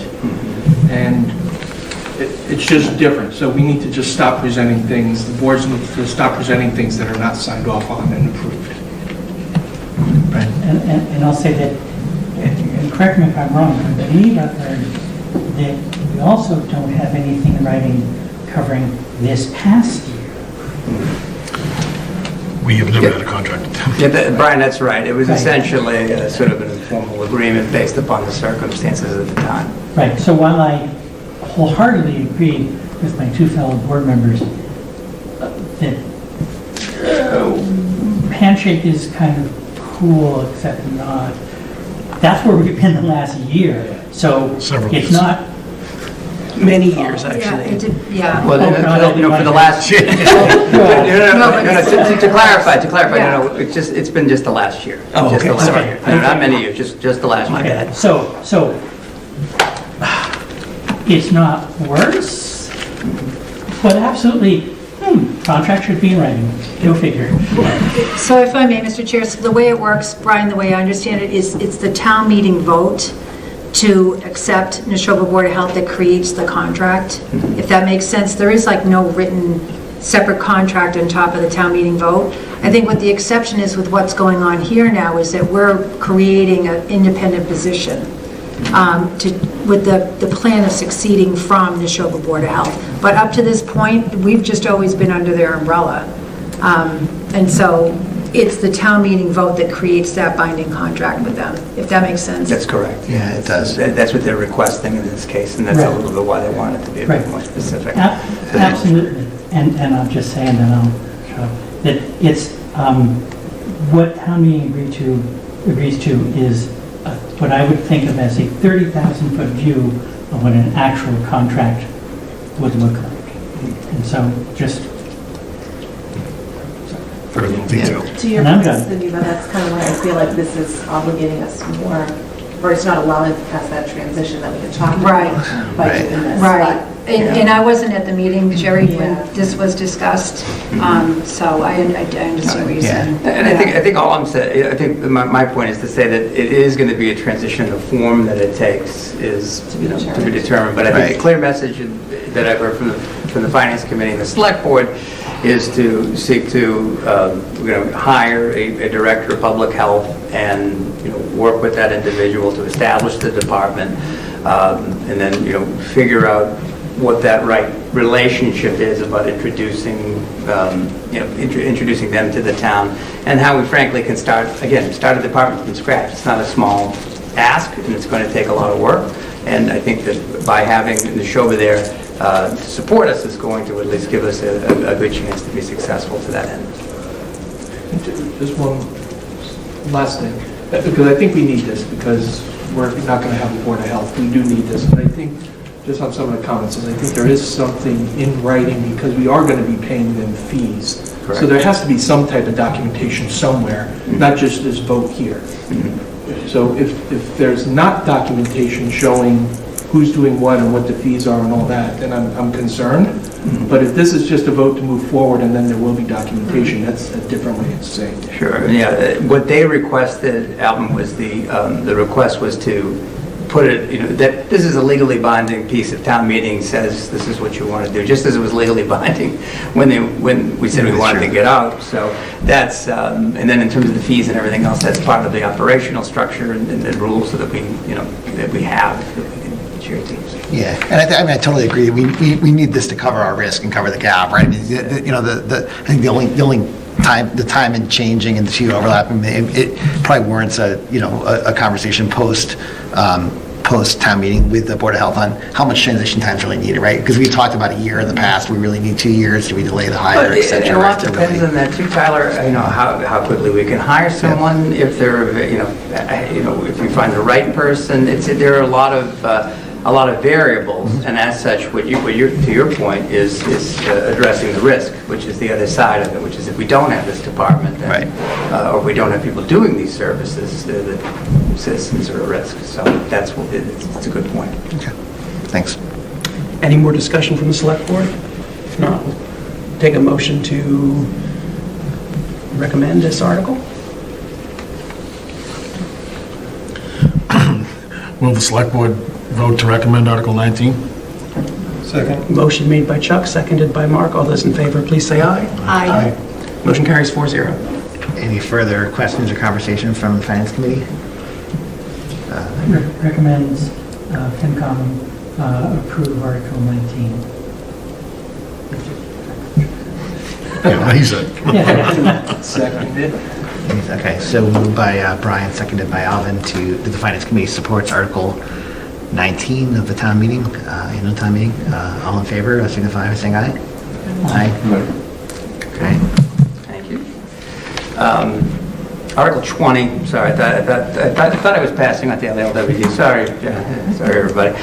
So Article 20, a slight tweak on this. This was something that was mentioned, and we've already had our organization meeting, our town meeting, and I believe the town moderator had mentioned that some concern about whether or not the discussion about the tabulators, which is Article 20, should be a little bit more specific. So the motion has been altered to state that the first component would be to allow for the use of electronic tabulators, and then that the select board would then report those findings back in the fall, the special town meeting, and there may even be potentially a funding, request for funding at that time, hopefully for consideration with the funding to have those electronic tabulators at your May 2024 town meeting.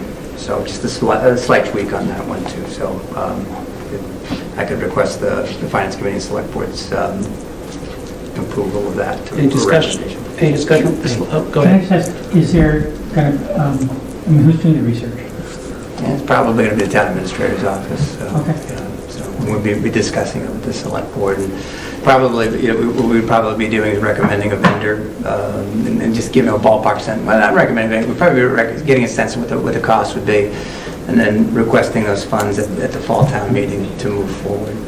Sure. You're suggesting you might, I'd be happy, you might reach out to some of the folks who were on the previous committee to study this. Granted, lots has changed. Yeah, well, and that's one of the nice things, Brian, is that the number of vendors, I think, has changed, and the capacity to do this has become so much more common. So one of these things, we're not the beta test on this, which is great. So, and you'll be able to talk to other towns that have used it and see what they're In fact, actually, I think the town moderator mentioned Groton is going through, is going through and doing it. Yeah, they're going through it this year. This is their first and meeting. So we'll have lots of examples. It's fabulous. I'm so in favor of this. Comments? I know. So my only comment is, you're willing to commit your office to being ready to have this fall town meeting? Because that's what this article says. No, we're going to report our findings to the fall town meeting. Yeah, right. Oh, I see. You're asking Ryan if he's ready to report his findings by the fall. That he's comfortable being ready to report findings by the fall. Well, right. I mean, I think it's something I'll be working with the select board on. I don't think that they're, at this point, in where the technology is, it's not a question of if you can do it. It's a question of if the select board would be supportive of funding this moving forward. So it's The research is all available. It's mature enough that it can handle it. I probably would try to do a sample, maybe even bring a vendor in to you to do it, do some testing, get a better, sense of how you. Yeah, I'm just questioning cycles. Right, that's all. Yeah, it should be relatively straightforward, especially to where it's mature enough that I think it could be the case. I guess one question. So the Article 20 as it is now doesn't really have a financial impact, Correct. right? And so Correct. it just typically we haven't taken a position on non-financial articles. That's true. So maybe, and that's it's a good point because I think the way it's written in the warrant is that there is no financial impact. So maybe this one would just be the select board. Okay, No offense. No, that's... So can I have a motion for this select board to vote on this? Move the select board vote to support Article 20. Second. Motion made by Chuck, seconded by Cindy. All those in favor, please say aye. Aye. Aye. Motion carries 4-0. Okay.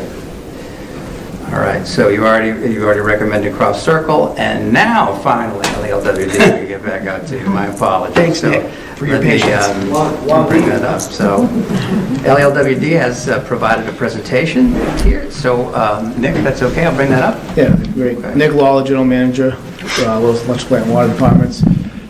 I really appreciate you guys being here tonight, both FinCom and the Select Board, and working with our schedule. I think it was the Select Board meeting maybe a month ago that a public forum was suggested, which aligns with what our commissioners were saying, have a public forum, which aligns with what Mr. George Sanders has requested, a public forum. So tomorrow night, 7 to 9 o'clock, public forum will be held at the Littleton Police Station.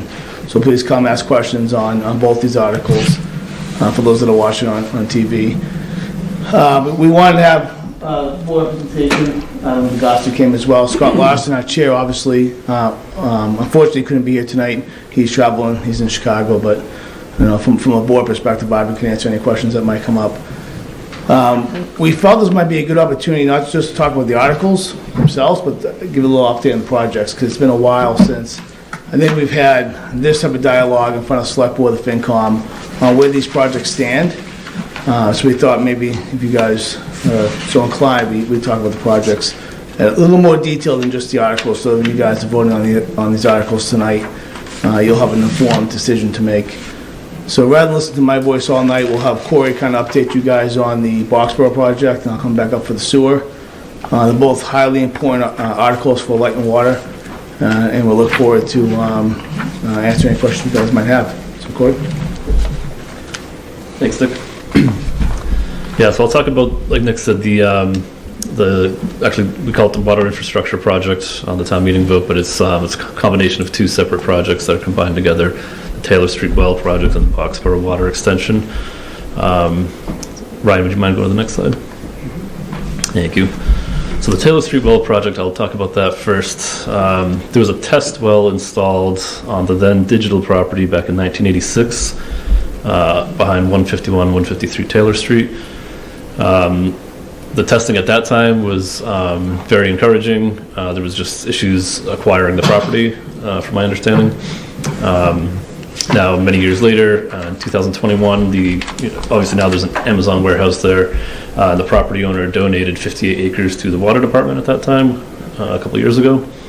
So we went back, considering the amount of time that had passed, we went back and conducted another pumping test, which is what had been done in 1986, but we did an updated one to kind of reconfirm that this was indeed a good well site.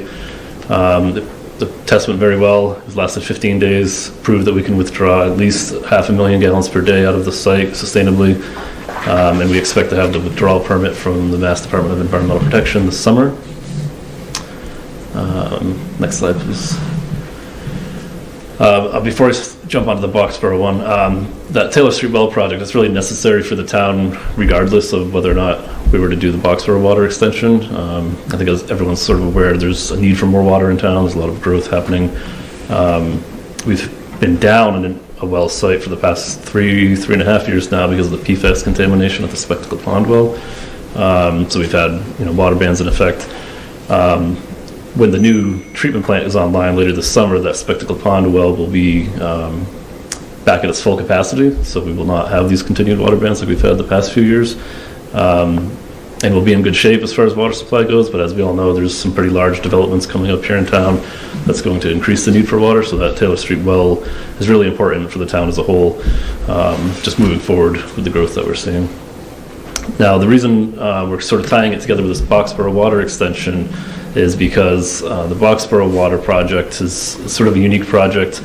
If you'll recall, on our Whitcomb Ave treatment plant, we received a 0% interest loan from the Massachusetts Clean Water Trust because that was a PFAS remediation project, and they're targeting free money at those kinds of projects right now at the state level. So in Boxborough, they have a sort of a similar situation where there's actually 11 separate small water systems on the west side of 495 and the lower income portion of Boxborough that are all contaminated by PFAS and road salt as well. That road salt contamination is from the Mass DOT. They've acknowledged their responsibility for that contamination.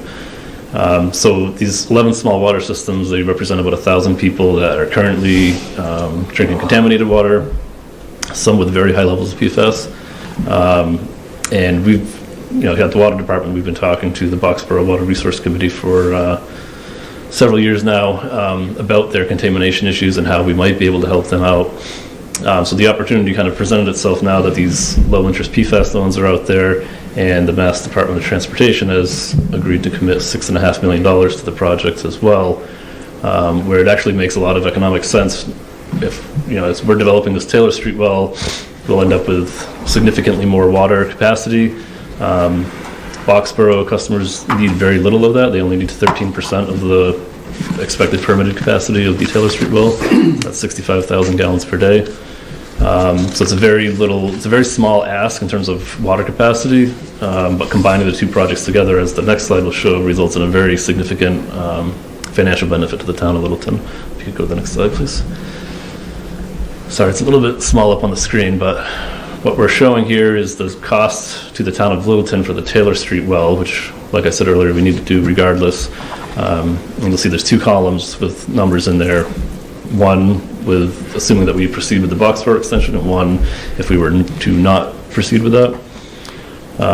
So the Boxborough portion represents about $13.2 million of the total $19.2 million. So that's really the water main going in the ground for 4.5 miles from the town line down to all of those 11 small water systems in Boxborough. And then the right-hand corner, you can see if we were to not do that, it would just be the $6 million for the well. What's the cost just to do the Taylor Street well? As I mentioned earlier, if we proceed with the Boxborough extension, there's a $6.5 million contribution from Mass DOT. That alleviates their responsibility for the sodium and chloride contamination of those 11 small water systems in Boxborough. And then another $7.5 million of the Boxborough extension water costs would come from betterment fees assessed solely to those 11 new customers in Boxborough. And then, all those new connections, just like with any other new customer, we charge connection fees, which in this case total almost $2.2 million. Reducing the total amount that would need to be repaid by Littleton to just over $3 million. So it cuts the total project costs in half for the Taylor Street well. And then on top of that, we'd have a 30-year 0% interest loan. So at the end of those 30 years, would have only paid a little over $3 million.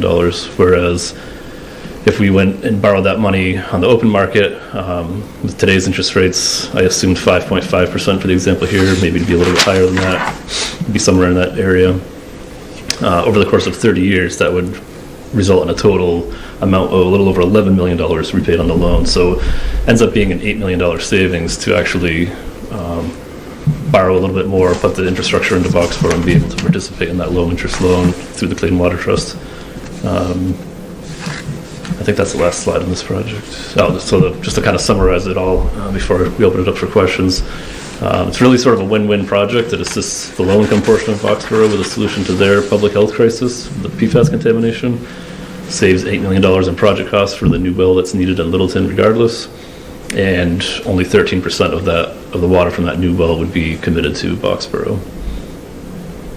So if anybody has any questions, I'd be happy to. Do you want to take each one of these separately, or do you want to go, what's the preference of the chairs? each of the projects? Well, it's two separate articles. Let's discuss the water infrastructure project first. Okay. Yeah. Who wants to start?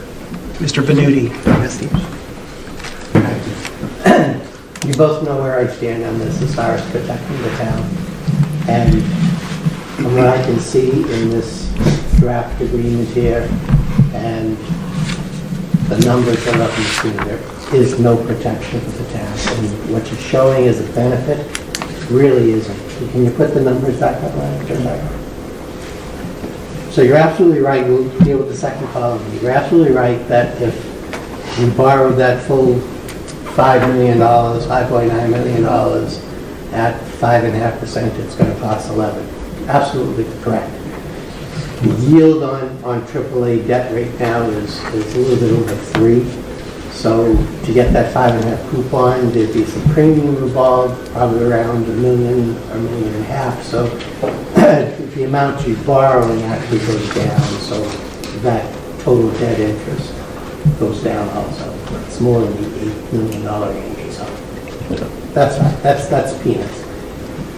The big piece on that first column is it's misleading with that $7.5 million there in the betterments. There is no guarantee that those betterment payments can be or will be made from the residents of Boxborough. Sure, normal tax collections are going to bring in a lot of that money, and the risk to Littleton is probably small on a year-to-year basis, but things do happen. And the one little piece of protection that was in this agreement before, I now see is gone on page 4, the non-payment, where you would request that Boxborough take action. And that was our only protection, and now that's gone. Now we're totally at the mercy of how good their tax collector is in placing the liens on properties and how good their treasurer is in collecting those things. We have no protection here, and Boxborough is taking absolutely no responsibilities in this agreement or anything. I believe it, and maybe I'm being stubborn on this, but they should be guaranteeing the amount of the betterment payments to us each year. It's up to them to collect it. They do what they need to do to collect. We don't care. We're responsible for that debt service payment, whether we get those betterment payments or not. There's no protection in this agreement for us right now. Absolutely none. So, before we go on, actually, Donna, we asked you here so you could sort of summarize where we stand on the IMA and negotiations with Boxborough and their stance of basically not engaging with us, it sounds like. Sure. Donna Brewer from the Town Council's office. So you're correct. There have been discussions back and forth with Boxborough about this. At the moment, Boxborough is not willing to give the guarantee that you're seeking. At all? At all. Okay. Yep. And if I could just follow up on Steve's point, section 5, all legal and administrative costs incurred by Boxborough to assess and collect betterments and usage fees shall be paid by Littleton. Well, we're getting the money, we should pay the legal fees, right? No, this is worse than that. If they're foreclosing. I'm being sarcastic. Okay. I'm being sarcastic. Well, it's just another point. There's no protection. And then in section 6B, the parties recognize that Boxborough will not play a role in the enforcement of such regulations unless authorized by any general or special legislation that may be adopted or obtained. So town council hasn't raised any of these concerns to us, so this is all kind of news to us. Steve's point was raised very early on, and we appreciate Steve's point, and we understand it, and Boxborough won't give on that one. So we were trying to find a solution to the problem, and our solution was and town council was in agreement with this, so I'd be surprised if they're not now, that we almost bond that amount, some risk, there's some risk to this. Do we bond that risk and then charge that back as a fee back to the Boxborough Connections? Well, if I may, we can give you legal solutions, but what you're talking about right now is a policy decision that needs to be made. So yes, you could bond it. Whether that's what the town wants to do is a different question. It just strikes me that we're... We let Alvin. Sorry, go ahead. My questions are along the same line, but one's a little different. Is in that right-hand column, we're looking to build that well because we have another well that's out of service because of PFAS. Can we? Not necessarily. No? Okay, because that's what I thought I heard you say, is that the other one's out of service because of PFAS, and this one will help. Yeah, I think Corey's point was, and we're hearing a lot of it right now, is the water restrictions that we're under right now is due to that well being out of commission because of PFAS. It's actually offline right now because they're working on retooling the well to tie it to the new treatment plant. Yeah. So we want to kind of separate the distinction of the restrictions in Boxborough. Yeah, so I'm staying on the right-hand side without Boxborough. Forget about Boxborough for a second. So with the water restrictions and that coming because of PFAS, because we have a well down. Yeah, water restrictions are complicated, right? They mostly come from the state. They're out of our control. Yeah. It's But state if that other well conditions. didn't have PFAS issues, it would be up and running. Yep. And we wouldn't have water restrictions. Correct, at this moment. So my point is if it's related to PFAS, could we possibly get a 0% loan on that right-hand column? No. No? Okay. That well's not related to PFAS, so they wouldn't view it that way. Okay. Yeah, because I mean, you can argue we have water restrictions because of PFAS, and we're putting this well in to offset The those. DEP doesn't care about water restrictions. They don't care? No. Okay. Yeah, so then my other point is going along with these guys. What these guys are saying is we really need to get a guarantee from Boxborough. We should probably put in the article that Littleton's costs will not exceed 3.032 million. And if they do, we don't go forward with it. And I would even go as far as to say is if the quotes and stuff come in, whatever the increase is, because there will be an increase, 75% of that needs to be picked up by Boxborough. And it will, yeah. Yeah, so I think we need to get the guarantee that they're going to pay whatever needs to be paid here to keep us at 3 million, and then whatever the increases are in the quotes, they pick up 75%. That's a tough request, because if the well continues to go up in cost, Littleton has to pay their share of the well. But the Boxborough share, it's going to be directly equivalent, I think Corey said 13%. They're going to pay their share of the well, whatever the well comes in at. Our responsibility on this, Al, is the 19 million total project, plus the 6.5. Right, that's what I need. That's our responsibility. Right, that's why we need to get Boxborough to We pick have up the other rest. sources here from Boxborough and the veterans. There's no guarantees. We are responsible for that 13. Exactly, and that's what I'm saying. I'm agreeing with you is where we need to get some type of guarantee from Boxborough. But if they're not going to guarantee paying us back the betterments, they're not going to guarantee that they're not, that, if we have overruns or we go over 3 million, why would they guarantee they'd pay us that? Right. I mean, they're saying no across the board, it sounds like. So we're, the money aside, Middleton is offering to help them. To solve their problem. So to be specific, not Boxborough. We're offering to help these private condominiums, and we're helping the DOT, but Boxborough doesn't care. They're not getting anything out of it. So can I actually say that if you read page 5, section 5, it's worse than that because it says all legal and administrative costs incurred by Boxborough to assess and collect betterment and usage fees shall be paid by Littleton. So if they have to hire a tax collector, we're paying for that tax collector. So to that point, that is not something that we had signed off on. But that's what it says. That's basically what it says there, right? It's just It that is they're what it red line. says there, but that was not something we were going to recommend. The way this is written, we would pay for their foreclosure. Right.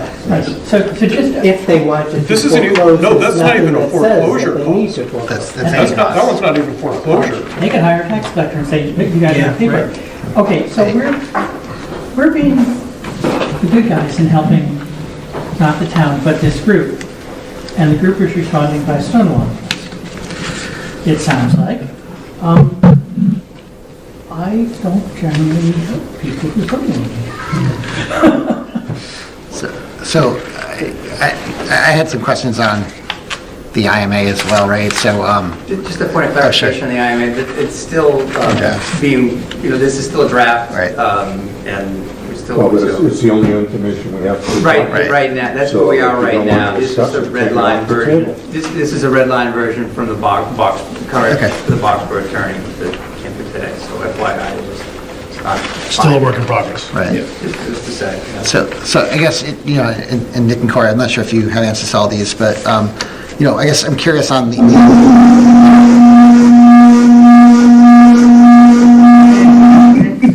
So a large percentage of the betterments were like the 3 condo associations. So would those betterments be to those HOAs, or is it to the hundreds of individual units? Like, how's that structured? Do we know how that's structured as far as who would be responsible? Yeah, no, it would go to the HOA, and then the HOA can pay out however they want. They can either assess it to each individual or however.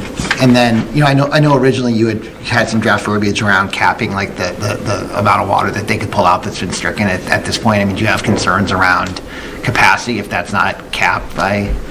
Yeah, Boxborough didn't want to have that in the IMA. It does need to exist in some form because we will be getting a waiver from the state because we're crossing watershed boundaries, so we can't exceed the total 65,000 gallons per day. So we will be entering into some sort of agreement with each individual property owner. Okay, it keeps us in compliance with the permits, et cetera. Right, plus the cost share analysis is based off that withdrawal, so absolutely they'll be part of it still. And that kind of, I guess, leads me to third question out of 4, right? So originally there wasn't, it wasn't defined percentage of project cost, but in the draft today, they're kind of tying their responsibility to 50% of the project cost, but the estimates we have them like meeting a higher percentage of that, right? So that seems like it's something else that seems a little off from the way it's modeled today. Yeah, again, these are just the edits that came from Boxborough Town Council this afternoon, so we haven't had a chance to respond yet. Okay, cool. And I guess the last was just around, what the heck is it?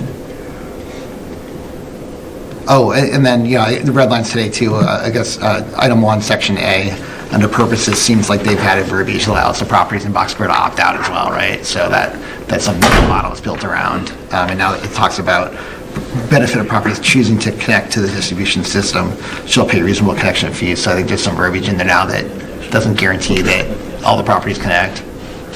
No, so the way we've been talking about it with them so far is that there is no opt-in or opt-out. It's if the water line passes your property, then you're in. Yeah, no, that makes sense, but just the red lines, I know they just came today with the red lines that came today, they put that verbiage in that allows them to opt out as well, so that's probably another thing we need to really look at. Yeah, we don't plan to allow them to opt out. I guess I have. Does the DEP have Boxborough under notice? Well, not Boxborough, those properties. Yeah, they're private systems, so it gets a little complicated. The town of Boxborough has really no obligation to do anything. So That's exactly what they're doing. Well, so I think, like, to take this up a level, it sounds like neither of these boards is especially excited about this agreement. Well, I mean, I find it hard to believe we don't look at the economic benefit here and can't make a decision based off economics. But there's no guarantee on those economics. What's not guaranteed? The money coming from Boxborough. I mean, right? Because that number, it's pretty guaranteed. And what I'm saying is we can take out an insurance policy, a bond, on whatever liability the town is unsure about to cover that and charge that fee back to Boxborough. That's well within the commissioner's rights, well within this town's right to do that. We're looking at saving $8 million, which covers the risk all in itself. I just think we're getting hung up on risk that really isn't there. And yes, we should be asking those questions. And yes, there is maybe some bad debt there, but it's not $7.5 million. And we're going to save $8 million. And there's potential for more savings there. This says, and we know Corey's very good at trying to show monies that's not there, but this most likely will qualify for a 20% loan forgiveness because that's how our project it is. I mean, there's other opportunities there, but I mean, I get it. This has been, I wouldn't say rushed. I mean, it's been rushed for you guys, but this came up quick. We have a June 30th deadline to get secured funding for this. It's a project we need. It's a project we need to move forward with. Yeah, I have a couple questions. Yeah, we'll see. So in the next article, we're going to see about increased cost when you go out to bid. What if you go out to bid here and it comes in at more than the 19? We're back, Is the right? DOT gonna give in more than the 6.5? The DOT wanted to give in $2 million, we got them up to 6.5. What if that cost goes up to? Yeah, I think the DOT stance, and this is, I mean, I can't guarantee this, Then we're but, solving their problem. yeah, but they have multiple ways to solve the problem, right? So we're solving the problem, the best long-term solution. At some point, they're gonna say, all right, guys, like, we'll solve this a different way. I think we could get them to pay 50% of the cost of the Boxborough share, which right now is, it's about 14 million. They've already sunk about 400 grand in. That's why it's 6.5. I think we can get them to cover that cost all the way to the end. But right now we have $6.5 million. That's a lot of money from DOT. It's a lot of money. I think they'll continue to go with us for 50%. So what happens, Nick, if these boards don't support this and it goes past that June 30th date? We have to reapply through? That's a good question, Steve. Yes, we would lose the SRF loan. We could reapply, absolutely an option. But because this solves so many problems, the chances of I'm us not, getting yeah, it but see, I think once the DEP found PFAS there, I don't think they're gonna give the properties much time to continue to wait, so they might come down with an enforcement on them. I think that's the way DEP's been talking. Yeah, they've been giving them a lot of leeway up until this point because DEP's been heavily involved in this process. We've meeting them monthly on this project. So they're looking forward to this project moving forward. But if it were not to, then they're not going to wait around any longer. They're going to make those. And I think the better question for us is, do we want to do the Taylor Street well? Let's start with that question. If we do, I think the finances show you the cheapest way to do that. And there's risk with that, absolutely. I'm not saying there's no risk. There's risk. And you point those risks out, and absolutely there's risk there. And I think there's ways we can cover that risk other than just saying, you know what, Boxborough, you're not doing your job here. Because we don't know the town. I don't think they're going to do the job. They're not going to step up. They're not going to cover that risk. So we can play hardball. They're going to walk away, and where are we? We're building Taylor Street well for $11 million. I just don't think that's the best use of ratepayer money. So how can these boards in town meeting approve this article to give you the authorization to move forward and borrow without a good document in place as an agreement between? Well, we need that IMA done, right? That's for sure. And it's dragging. I would agree with Donna on that one. I wouldn't say they're not responsive. They've been responsive, but it's just been slow. If that IMA is not done by town meeting, that's a sign. That's telling us that they're not, with us. And that's really up to you guys on how far you want to push it.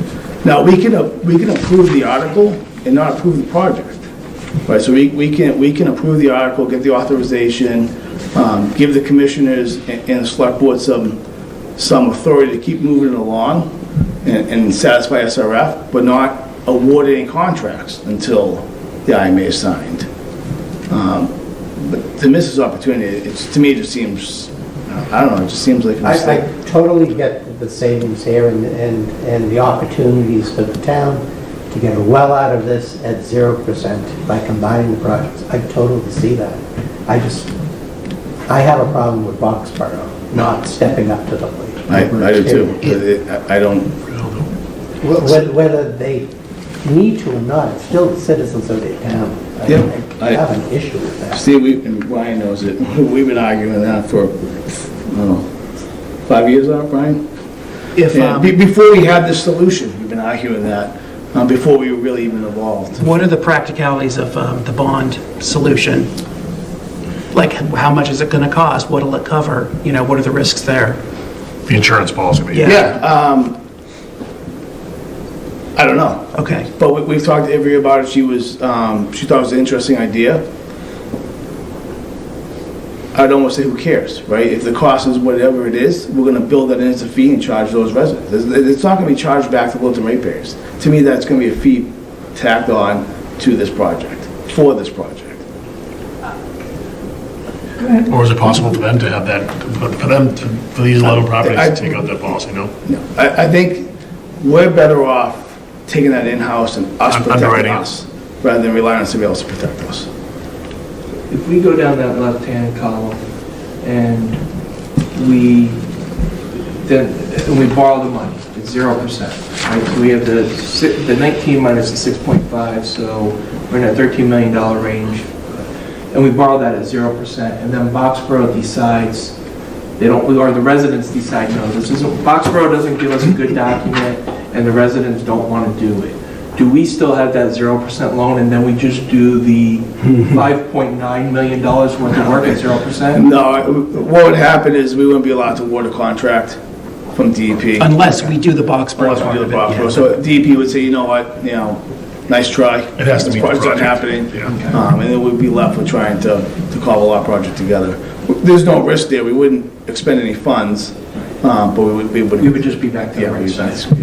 I mean, How do bonds proceed? I suppose, if we go back and we get the most egregious, well, let's say all of the egregious stuff out of this, and there's a lot of it There is, we've yep. just discovered, and we give up on the guarantee, but find a way to guarantee it, as you say, with a bond to go, would that satisfy this group that we can move forward with this project? And Matthew, maybe the motion's contingent on some of these things, right? So we Number move not to forward- exceed or something like that. Yeah, and execute the IMA or whatever makes you guys comfortable.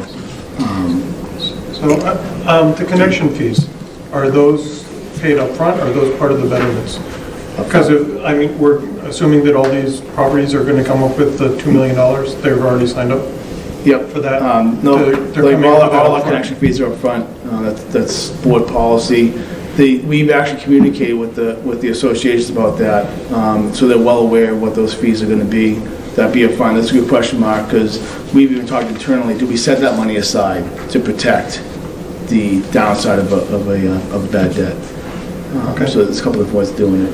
Okay, I have another slight question on the IMA here. The very last sentence of page 1 says, it's list all these properties, and then it says, together with any existing properties with private wells along the planned route.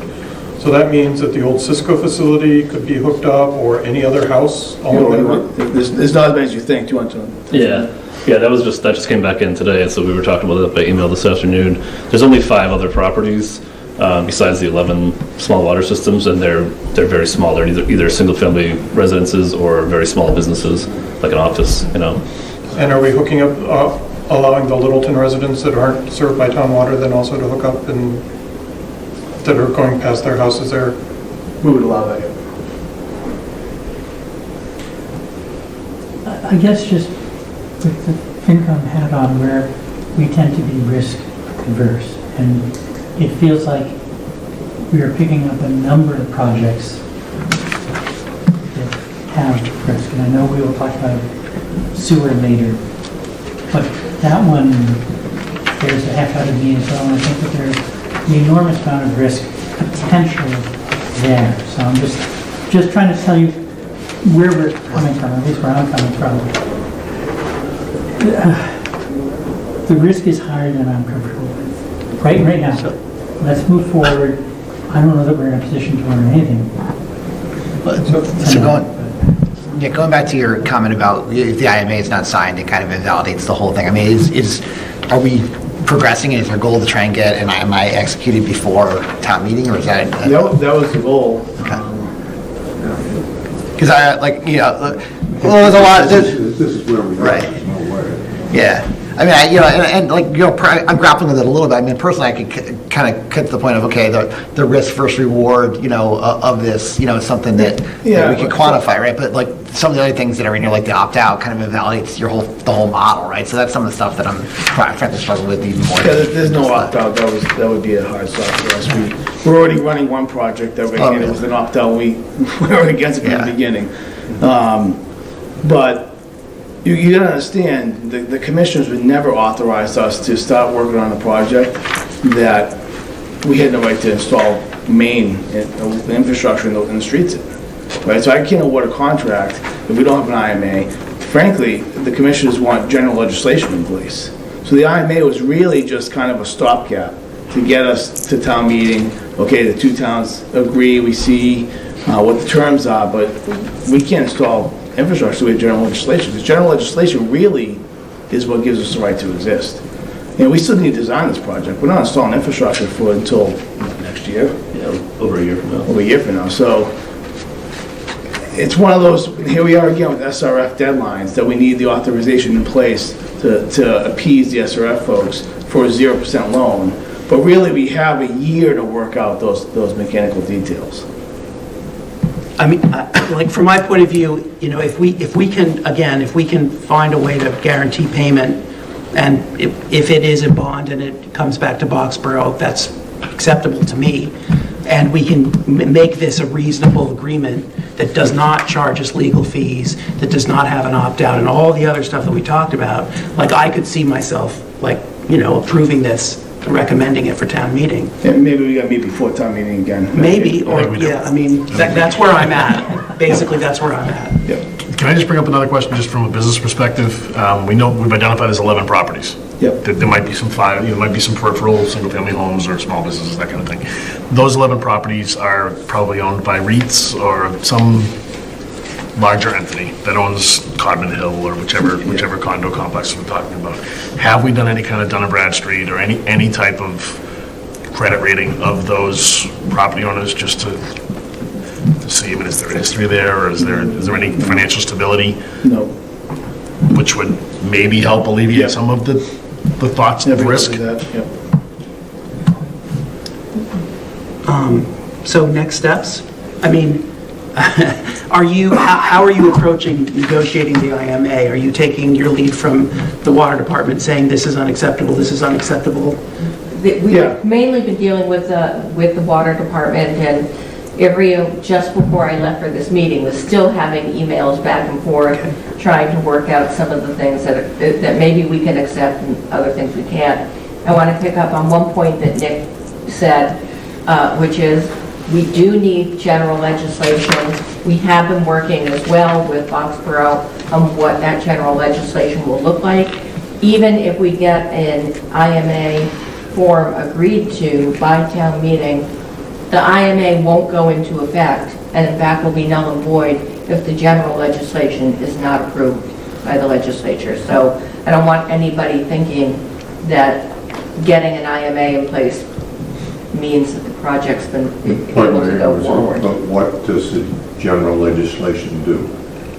It's stronger, but I mean, I'm sorry. It's a stronger authority, but Donna probably can answer better than I could. Yeah, Stronger authority for what? basically a water supplier in a town cannot supply water to residents of another town and lien the property to get paid as they can if it's a water customer in their own town. Right. So the general legislation is going to give the water department the authority to lien the unpaid charges if they in fact do not pay their water collection fees. So does that cover Steve's concern? So in part, it does. It gives us the authority to do it, and the IMA is written that Boxborough shall do this. They shall send it over to their collector, they shall collect the fees, they shall give us whatever they collect, and they shall lien it if it goes unpaid, just like it would otherwise. The tricky part is, what if Boxborough says, no, we're not going to do any of that? Then we have We're also at the mercy of how good their collector is and their treasurer is. So I was gone out of the treasurer's office for 2 years. Not a single thing was done with tax title in the 2 years I was gone. So you have all kinds of treasurers. Some people take, put a lot of emphasis on doing the job, placing the liens and collecting. Some don't. I know towns that haven't put liens on in 5 or 6 years. There's nothing that says that Boxborough needs to do that. Correct.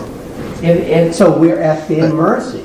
Even though we have to pay all the legal bills, they still can sit back with their feet up on the desk and say, So what? Okay, in that case, we would get the money if the property's sold. Because of course, there's then going to be the municipal lien certificate, which is going to include our charge.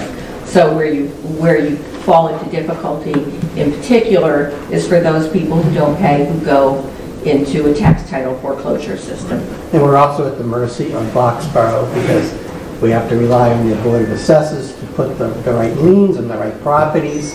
And We have no certify to control them over it. what they should put on the charge.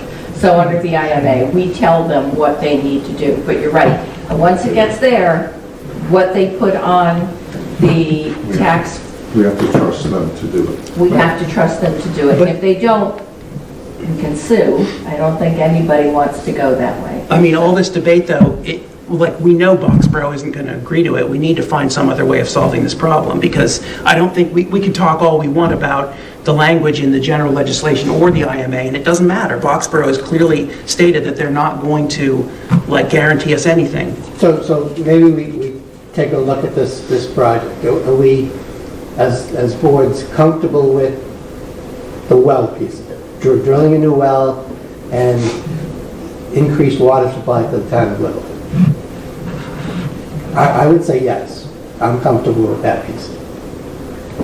Second piece, are we comfortable in bringing the water supply to Boxborough? Let's keep this piece of it aside. Steve, before you go further, I'd like to, I guess, admit that we already sell water to Westford, Acton, and Boxborough under a previous general manager that never looked for this legislation, so we're already doing the things that we're afraid of doing. This is the first time we're probably doing it right.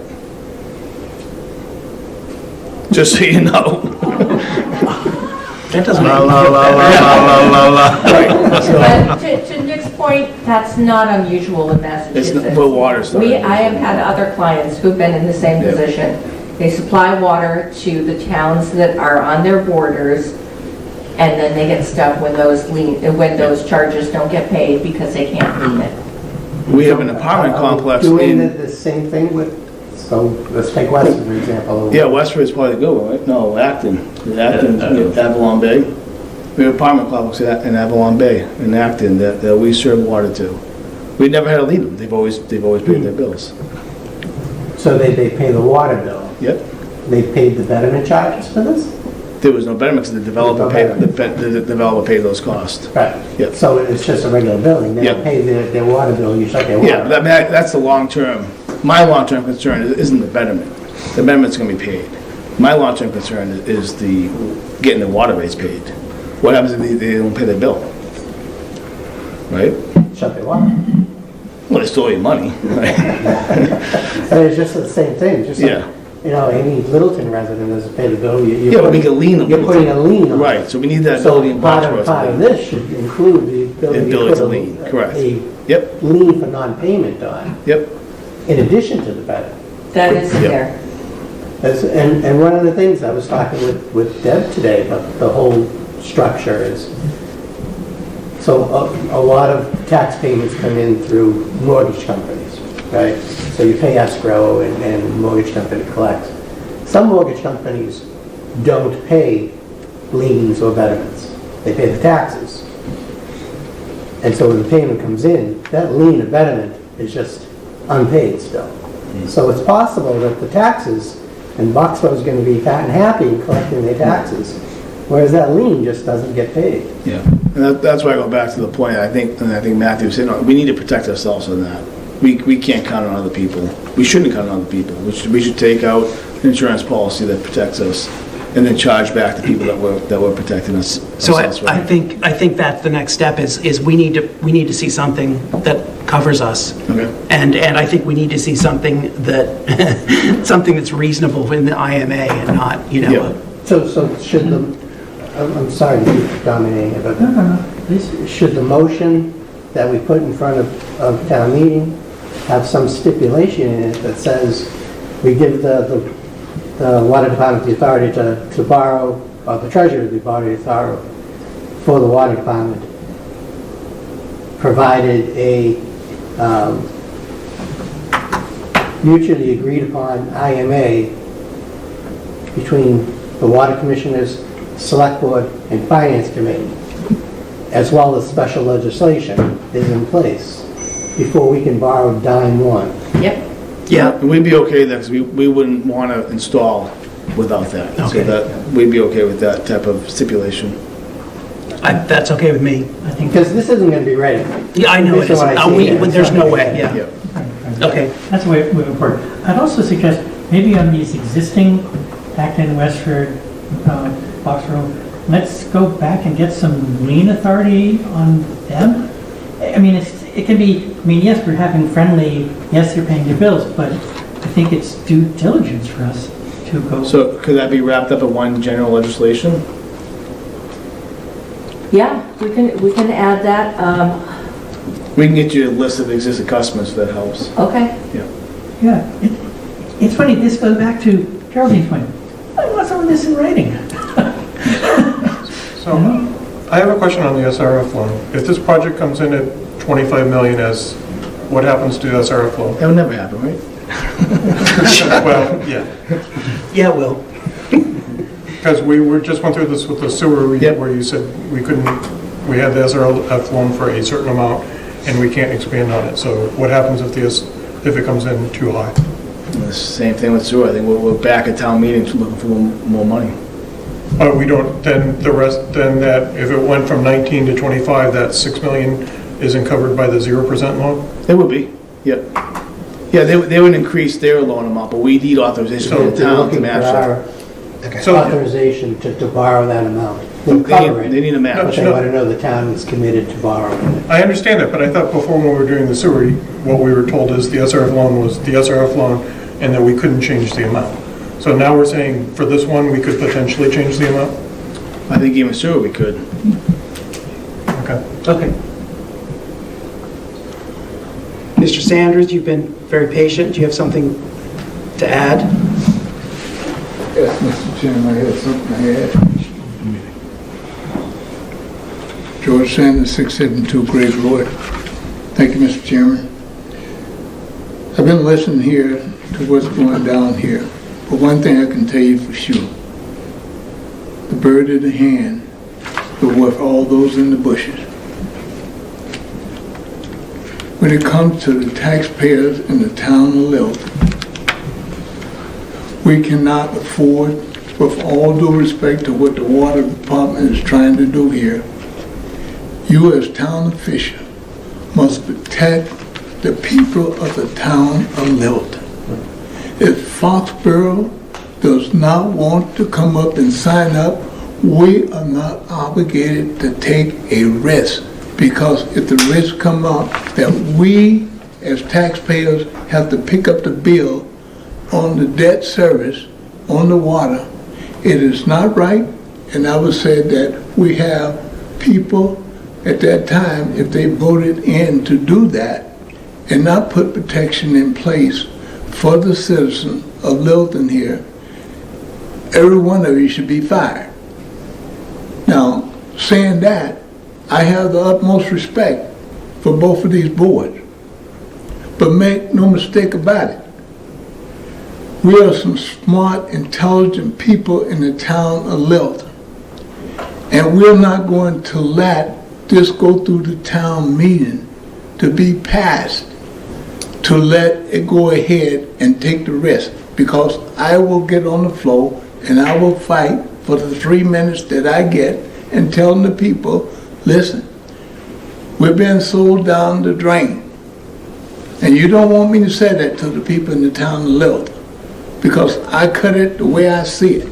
And what I see here right now, I know the water department is trying to do everything they can. But Mr. Chairman, if Foxborough is unwilling to care for its citizen over there because we got PFAS water over there, then we are doing something, we are paying for what we're doing, and I would say, put the well in, bring it over to our plant. And if Foxborough can get their stuff intact and do what's right by their citizen over there, give us the agreement that we need, we're not asking for much. Here the water department is doing everything they can to help Foxborough, and they over there saying, no, no, no, no, no. What kind of community that we have over there that we're willing to help? And at the same time, they don't care who they screw. Well, they ain't gonna screw us. I agree with you. I think that all these boards, and I think the water department agrees with you as well. Nobody's interested in moving forward and not protecting the taxpayers of Littleton. Thank you, Mr. Thank you, sir. So I have one other request from the water department. Before we actually do this, when we actually are scoping out this project, we should consider whether we should put sewer lines in the ground at the same time the street is dug up, in case, just from on the two ends, in case there's a development at the train station or others that we want to sewer, so we don't have to re-rip up Taylor Street at the same time. It probably would be cheaper to do. I don't know what the cost would be, but we should scope that out, like you did with replacing the water main as part of the sewer project. Yeah, these roads wouldn't be going towards Foster Street. This is down Wickham towards Harvard. From the well, where are you coming down on the well? So from the well, it's actually going to be directionally drilled underneath Beaver Brook over to Wickham Ave. So there won't be any water main in the road from the well to Wickham Ave. Okay. Erica, do you want to say something? I appreciate everything you have to say and that you're looking out for... Name and address, sorry. Sorry, Erica Podgorny, 6 Fox Lane. That you're looking out for the best interests of the citizens. A couple things I do want to say is, I disagree that we shouldn't help these people. I think everyone deserves clean water. So that's my first statement. But also, am I correct in saying that even if we don't get that 7 million, we're still slightly better off with the extension than without it? Yeah? Okay. So is there a way to write it into the article that they will take out the $8 million insurance fee so it protects us somewhat, and then move forward with the extension so we have some protection, but we're still saving money and people are getting clean water? I think that's what we're proposing. Okay. Yeah, thank you. Is there any other conversation, debate, or topics? You're clear on next steps then? I think so. Okay. Should we go along again? What's that? Insurance policy? Yeah, and a reasonable, a sane IMA, let's say that. That's harder than the insurance. I know, but try your best. All right. Donna, can you put something else in the motion that kind of solidifies that?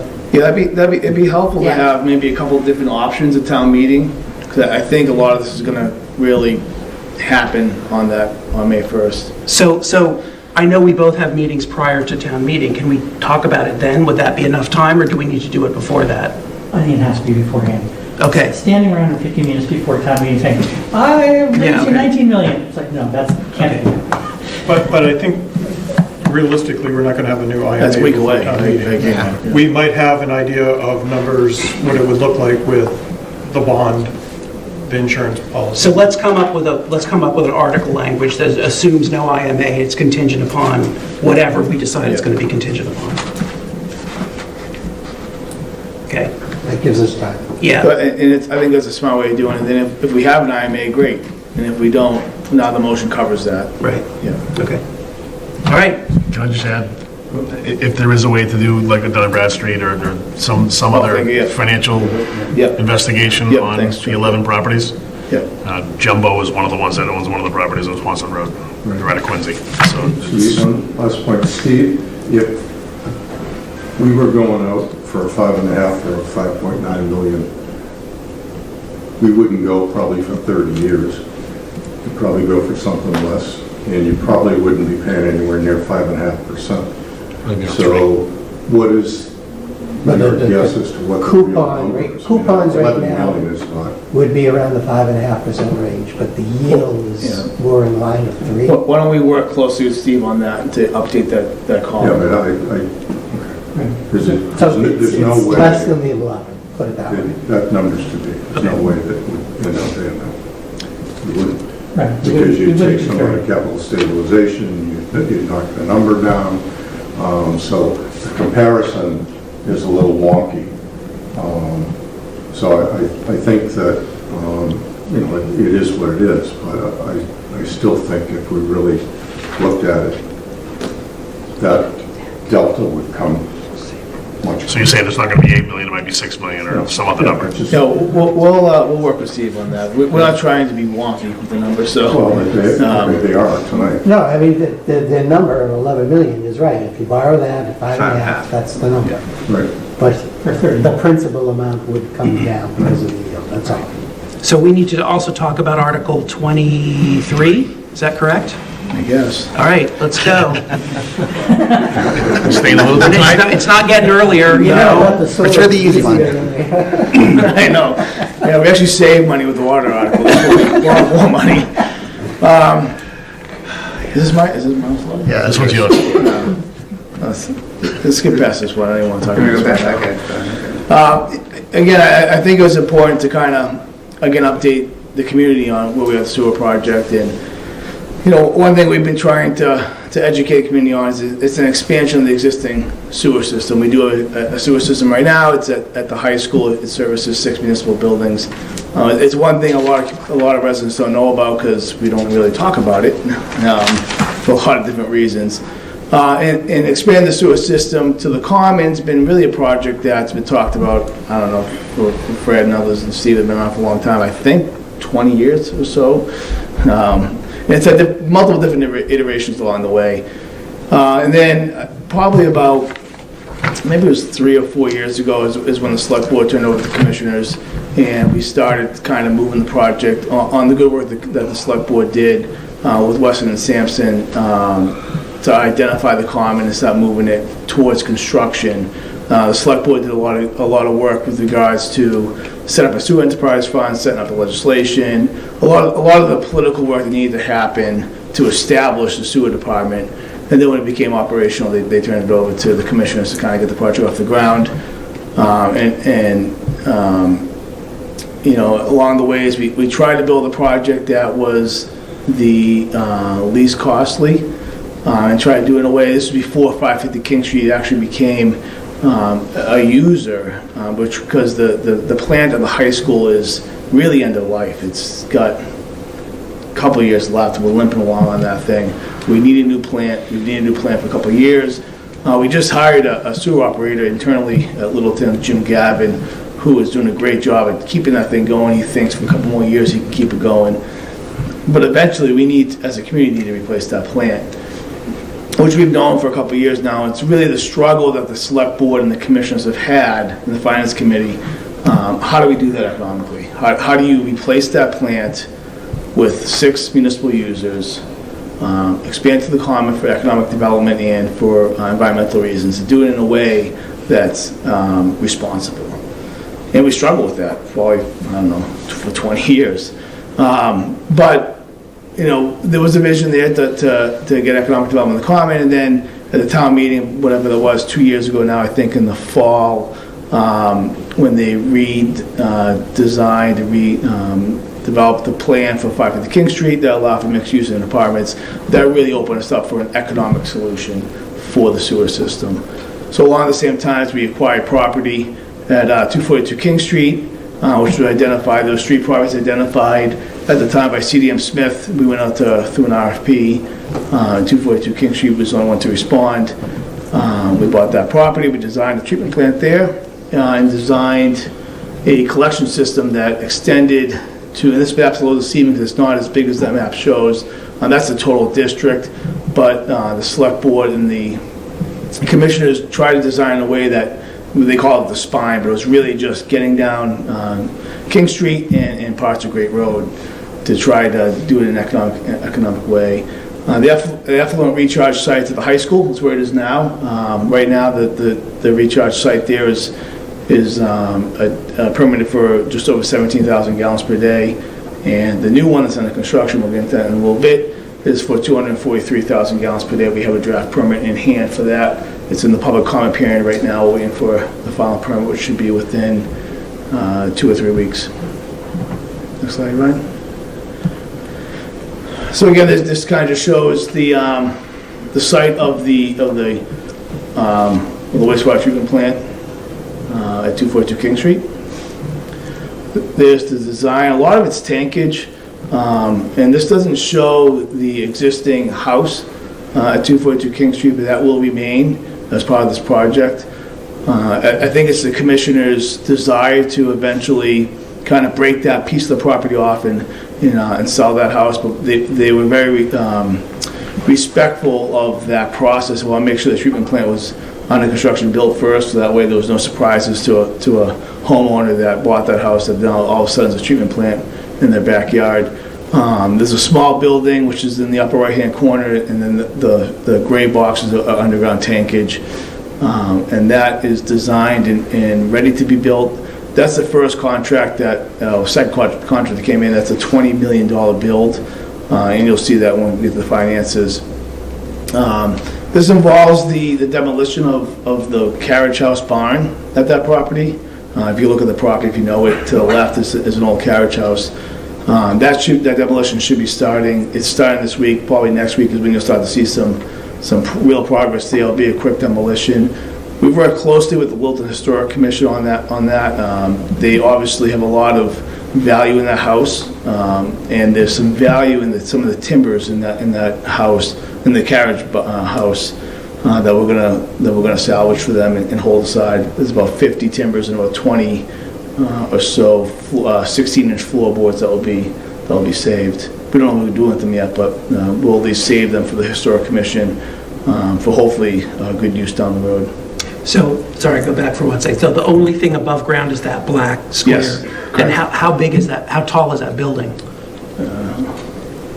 Couple stories? No. No, I don't remember Okay. off the top of my head, but it's like a single story, it's like ceiling like the side. Just curious. Okay. So it's going to be hard to see even from... Yeah, and it's hard to talk on this plan, but that's really up against 495. Yeah. And that's what lended this site to a really good selection. There's really not a lot of residences close to this, which if you remember correctly, at the time, 39A Road was looked at for a potential site, which got a lot of negative feedback from residents on New Estate Road. It's very close to their property. So we tried to find a site that didn't have as much neighborly activity. Thank you. And what's your plant capacity to put in? The plant capacity is actually quite a bit higher than the discharge site. So the discharge site will be the bottleneck, at least for the beginning. It'll be 243,000 gallons per day. The plant capacity, and don't call me on this, Fred, but it's somewhere over 500,000 gallons per day max demand. So if we get anywhere near, if we get to 50% of capacity, we're going to have to look for expanding the leach site or finding another leach site. Yeah, that's going to be our biggest challenge moving forward. And it's really a challenge for Littleton, is trying to find more discharge site. Right.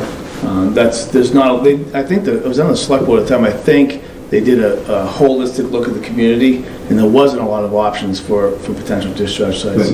Then why are we building 500,000 gallon capacity when we're running up against cost constraints? Yeah. Why shouldn't we? I'll let the expert answer that one. I don't know. Yeah. I'm just, no. just thinking like here. Yeah, like Nick said, there is limited opportunity for additional discharge site in the town, but there are opportunities, including the property over by the MBTA station. So there are options out there. There's also the possibility that the discharge site that we're building at the high school right now gets re-rated. We have to go through a process with DEP to get more capacity at that existing site. Didn't Fred saw some great discharge? It did,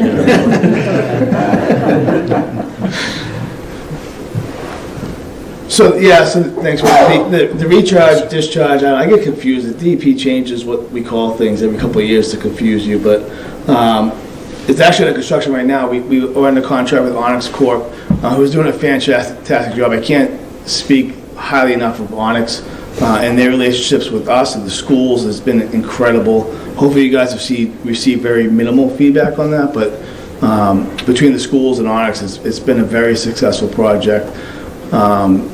They truly care about the land they're working on, which we were concerned about, because obviously when you're working in a school, that could cause a lot of negative feedback quickly. But I don't know if you want, Ryan, if you want to just kind of start flipping through these slides, but they started the construction, and a couple of drone shots here. And they're on schedule, it's going well, and it's by mid-June they should be done. And the commission is committed to, as part of this project, to not just reseed the fields, but to sod them, to try and get these fields back by September for the schools. We'll see what the summer holds as far as the growing season. I will say the schools understand the cost that's being put into the sod, so they're very good, and they don't want to rush use back of the fields just to get the use back and then end up losing them because of overuse early on. But the project is going great.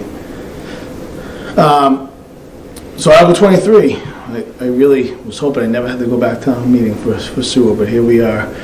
And this article probably should have come after this slide, should go to the next slide, but really the ask is going to be, it's not 4.4 million, it's 4.438 million, and it's an amended borrowing authorization from the 25 million that we asked for fall of 2 years ago, fall of 21. And Ryan, if you go to the next slide. I try to line out and for those that are in the working group have seen this plenty of times, but for those that aren't, we figure we show this to everybody. And it's probably a little bit much to digest at once, but there's been a lot of different steps along the way. Some of those steps have been in the $25 billion. Some of those steps are outside $25 million. For instance, we had a $2.2 million design article. We had a land purchase article.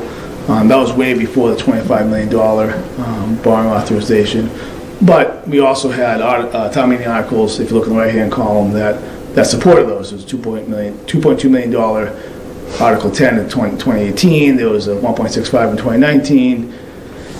And then that's when kind of the design and acquisition stopped. We started talking about construction. And in 2020, the first article was for the discharge site, $2.5 million. And then 2021 was the $25 million for the rest of the construction of the project, which at the time we felt was fantastic. This thing will never cost more than $25 million. Then really the supply chain issues with COVID really hit in. So if you look back to the left, you can see the multiple different contracts that we have with this project. There's the $15.5 million it says common sewer expansion, water main replacement. These are all sewer costs. The water related costs are pulled out of this, but that's the name of the contract. As part of that project, I think Mark referred to this earlier, that $15.5 million contract. When we were ripping up the roads, we decided to replace some critical water mains, and there was about $3.9 million of water mains also in there that we pulled out of this chart because it wasn't related to sewer. So as part of that project, there is some water main work. But it's about $15.5 million for Littleton Common Sewer expansion, just for the collection system. That's all the pipes in the road, and that's the pump station. This is really the contract that is out of whack. This one, the engineering estimates came in at $8 million, and they doubled that. And this is the problem that we have. And to kind of put it in perspective, when we did the water main work, Albanese did it. For those that were paying attention to the water main work in town, it was the transmission main down Spectacle Pond Road, down Air Road, back to Wickham Ave. That had some heavy-duty water main in it. We had 36-inch water main in some pieces. That was $3.2 million. We had 17 bidders on that project. For the Littleton Common Sewer expansion, we had 5 bidders. And there's just not a lot. There's too many projects out there right now. These guys are extremely busy, and we're not getting the competition that you would like, and they know that. And these guys are all bidding on the same projects. They're all competing with each other. If they don't get this project, they're going to go out and get another project, and they're going to put the same inflationary costs in every project they bid on. And then the Littleton Water Resource Recovery Facility, aka wastewater treatment facility. That came in actually slightly less than engineering estimates. Again, the number blows me away because that $19.9 million is almost $4 million more than the Wickham Ave treatment plant. And that was bid, whatever it was, 2.5 years ago. But at least that was in line with where the engineers thought it would be. The effluent recharge, that's the work we did at the high school. That again was in line, that's under construction right now, and the barn demo, it's a small project, it's not even really worth talking about, but it is the cost of $89,000. There is some construction contingency in there, we carry 5% per SRF rules. It might, that might not be enough on this project, consider we're digging up state highways. We hope it is, but, and that we'll go back more into what we're asking for on that one. And the construction services, that's a signed contract, so that won't exceed that $2.4 million. And police details, it seems high to me, but that's what SRF made us carry. So if you combine that with the town meeting articles, and then some of the external fundings that we have in place, and please don't take this as this is where the money's going, but I'm just trying to show an example of if the money goes here, where our funding gap is. But if you take the $8 million earmark from the economic development bill, the $2 million that the town committed, the 1.5 MassWorks grant from this past year, and the 1.5 MassWorks grant from... Keep the conversations out in the hallway, please. Sorry. Thank you. And the $1.5 million MassWorks grant that I believe was 2018, we have a $3 million gap. It's our belief, we have a why the number's a little bit funny, we have a $31.938 million loan from the SRF program, and that 4.438 number gets us to that ceiling. This would be a not to exceed number. I don't think we need it all, but it's a 1.5% interest loan. I think we should have the authorization in place to allow us to borrow the money if we need it. I know that was a lot, so. And where do you see the risks on either side of the scale? You begin to see bids and they're high, but are you taking a low bid and expecting that he's going to miss it, or are you having? No, the bid. Where do you lose sleep on this, John? We don't got time for that, Fred. No, I think the numbers are relatively. I mean, these are numbers. We know the numbers now. And there wasn't like there was one bid that was way lower than any of the ones. Of the 5 for the collection system, I think 3 out of the 5 were in line. 2 of them were a lot higher. And on the treatment plant, they were, if I remember correctly, they were all kind of in line with each other. And they have limits of what they could charge per SRF for change orders. So they have their own limitations. Is that 10%? Yeah. So they can't go higher than 10% of the contract just by SRF rules. On the revenue side, I know there's been a lot of discussion on the $8 million number. Do you guys have agreement at this point, or is that at risk? We have an agreement some days, and some days we don't. Right, Matthew? So, I mean... I'm just trying to... The conversation we've had is that both sides believe there's a deal to be had. Yeah. That's probably the most accurate statement. I don't know where we are specifically today, but we're meeting with Lupoli next Tuesday. Next Wednesday, it changes. Yeah. So after town meeting. Yeah, but we've had very good conversations. There's a couple of things that we should realize about that. Number one, that's the town's money. That's up to the select board to decide how that goes. Now, with that being said, this project needs to be a partnership with the Lupoli companies, right? They only work together at the end of the day. So I think the Lupoli companies understands the situation that we're in. Now they have their own situation, though. They were counting on some of those funds to build their infrastructure. Sure. We're both working the legislation for more funding to kind of help with that. But who knows where that goes, right? So that's a soft. There's a good dialogue there. The other thing, Fred, is he asked us, and I'm bad with timing, but it was probably maybe a year ago. The Lupoli companies asked us to expand the district onto his property, and the commissioners did so. And the sewer legislation gave a lot of wiggle room for residential connections, opt-in, opt-out, but didn't give any for commercial. Commercial is an opt-in automatically. So that property has to connect. It also gives some leverage to the commissioners to determine that volume that's allocated to them. So we have leverage there. I don't think we need it. I don't think we should use it because of the conversations that we've had with the polar companies have been positive. And it's important to have a positive relationship with someone that's going to be a 62% user of the system.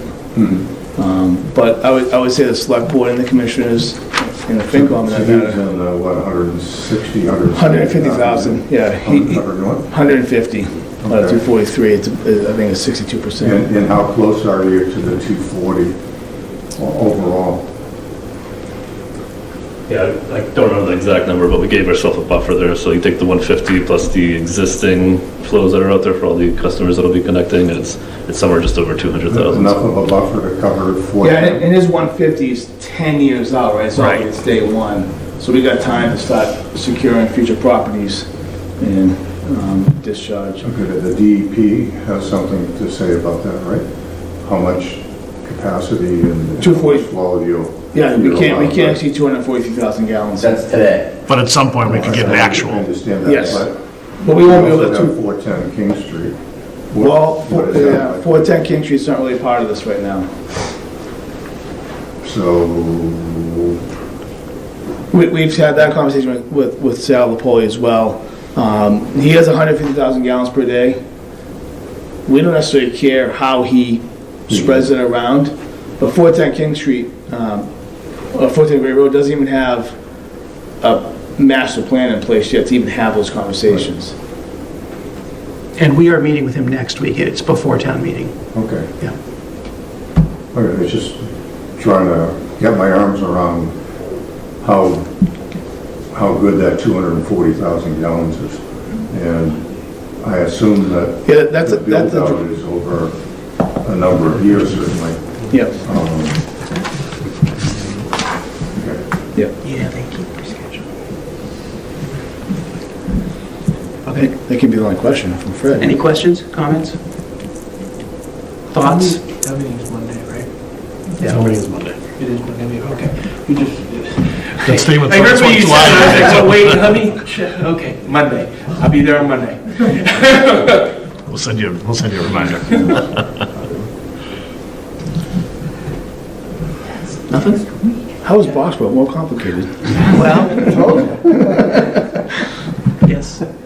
But, yeah, I mean, before I stop talking, I do want to remind everybody again, 7, 9 o'clock tomorrow night, Littleton Police Station, public forum. So if anybody in the public has questions, please show up. Corey and Dave Ketch and myself will be there to answer any questions the public may have. Great. You staying at the house at 242 King tonight? No.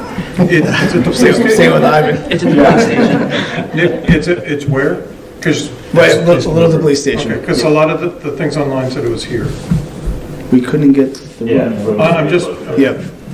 we should just make sure, and it's not listed on the town website, so we should just make sure it's documented correctly where it's at. Okay.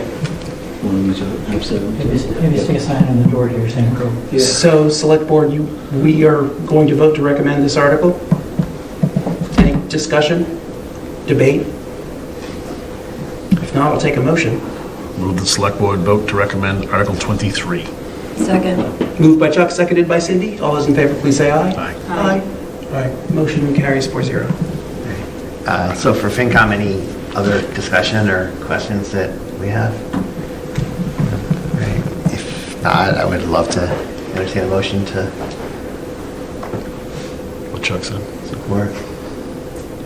We just note that this is an updated debt figure from, as George pointed out, we're seeing a little bit of a different number here, but that's fine. Just to make- 4.438. Yes, just to make sure everybody. That was in my motion. One comment about that. So the impact to the town is about $120,000 on the betterment, just so you guys are aware. The town betterment's looking like right around about 850 grand, and this is increased 120 to about 970. So take that out of the 2 million we already gave you. No, no. We've had that conversation. Yeah, thanks, Matthew. FinCom, you're up. Move to support, what's the number on this one? 23. Move to support Article 23. Second. All right, all in favor of, so the motion's been moved and seconded. All in favor of supporting Article 23, signify by saying aye. Aye. All right. Thanks, Nick. Well, I feel bad. I It's a whisper offensive. He said something. I had a sidebar with that. I'm with We're you. all good. Oh, thank you. Have a good night. Thank you. Thank you. Good night, guys, thank you. Good luck tomorrow night. Do we have anything else for FinCom at this point? Nothing else for FinCom. I think we would just be moving on, Mr. Chairman, to assign articles for town meeting. Move that we take them all together. Yeah, so, right, can I get a motion to adjourn before we? You're certainly welcome, to- yeah, I'm sure you don't want to stick around for that if you don't want. So, There's plenty of room. So, would anyone like to? Move to FinCom adjourn. All right, I got a second. All right, all in favor of the Finance Committee adjourning, signify by saying aye. Aye. Adjourn. All right. Thank you. Thanks for having us. Thank you. If I voted aye on that motion, can I adjourn? Donna, I don't know if we need, I thought the only thing we were talking to you about was that article, the Foxborough article. The other question was Have a the good one. charter Thanks, guys. commission. Oh, okay, Want sure. to be- Okay, great. So if you want to talk about that now, we can do that now, or whatever. I would like to try to talk about it now. Or we can do assignments first. Why don't we do charters so that Donna can leave? Okay, She's staying for sure. that. Yeah, let's do that. Charter, okay. Have it here. So the deal with the charter is, in order to form a charter commission, you have to elect 9 members. And there's a pretty rigorous process for creating a charter.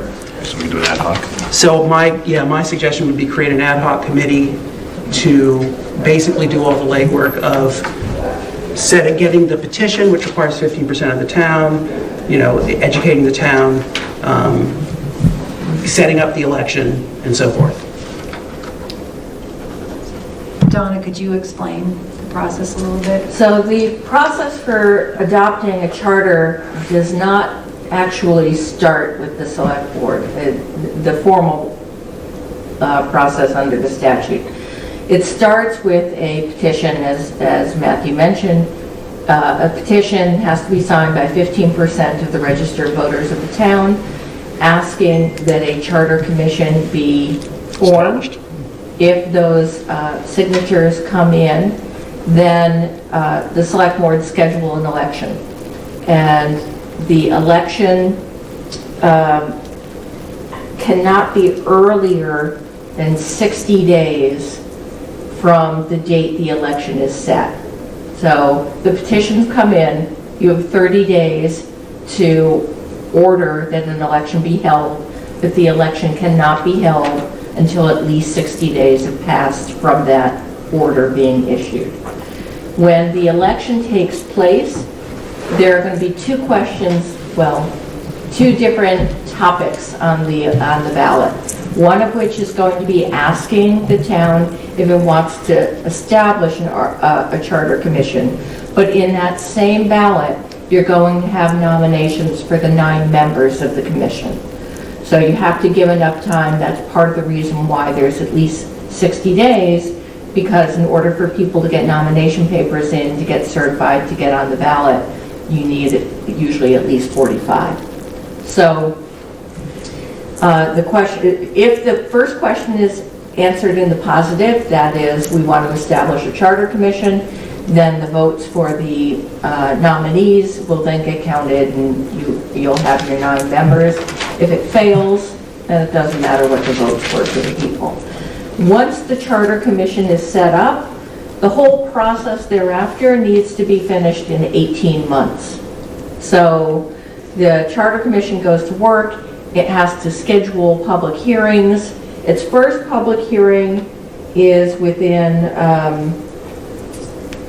when is it? I think it's within 45 days of getting started, but in any event.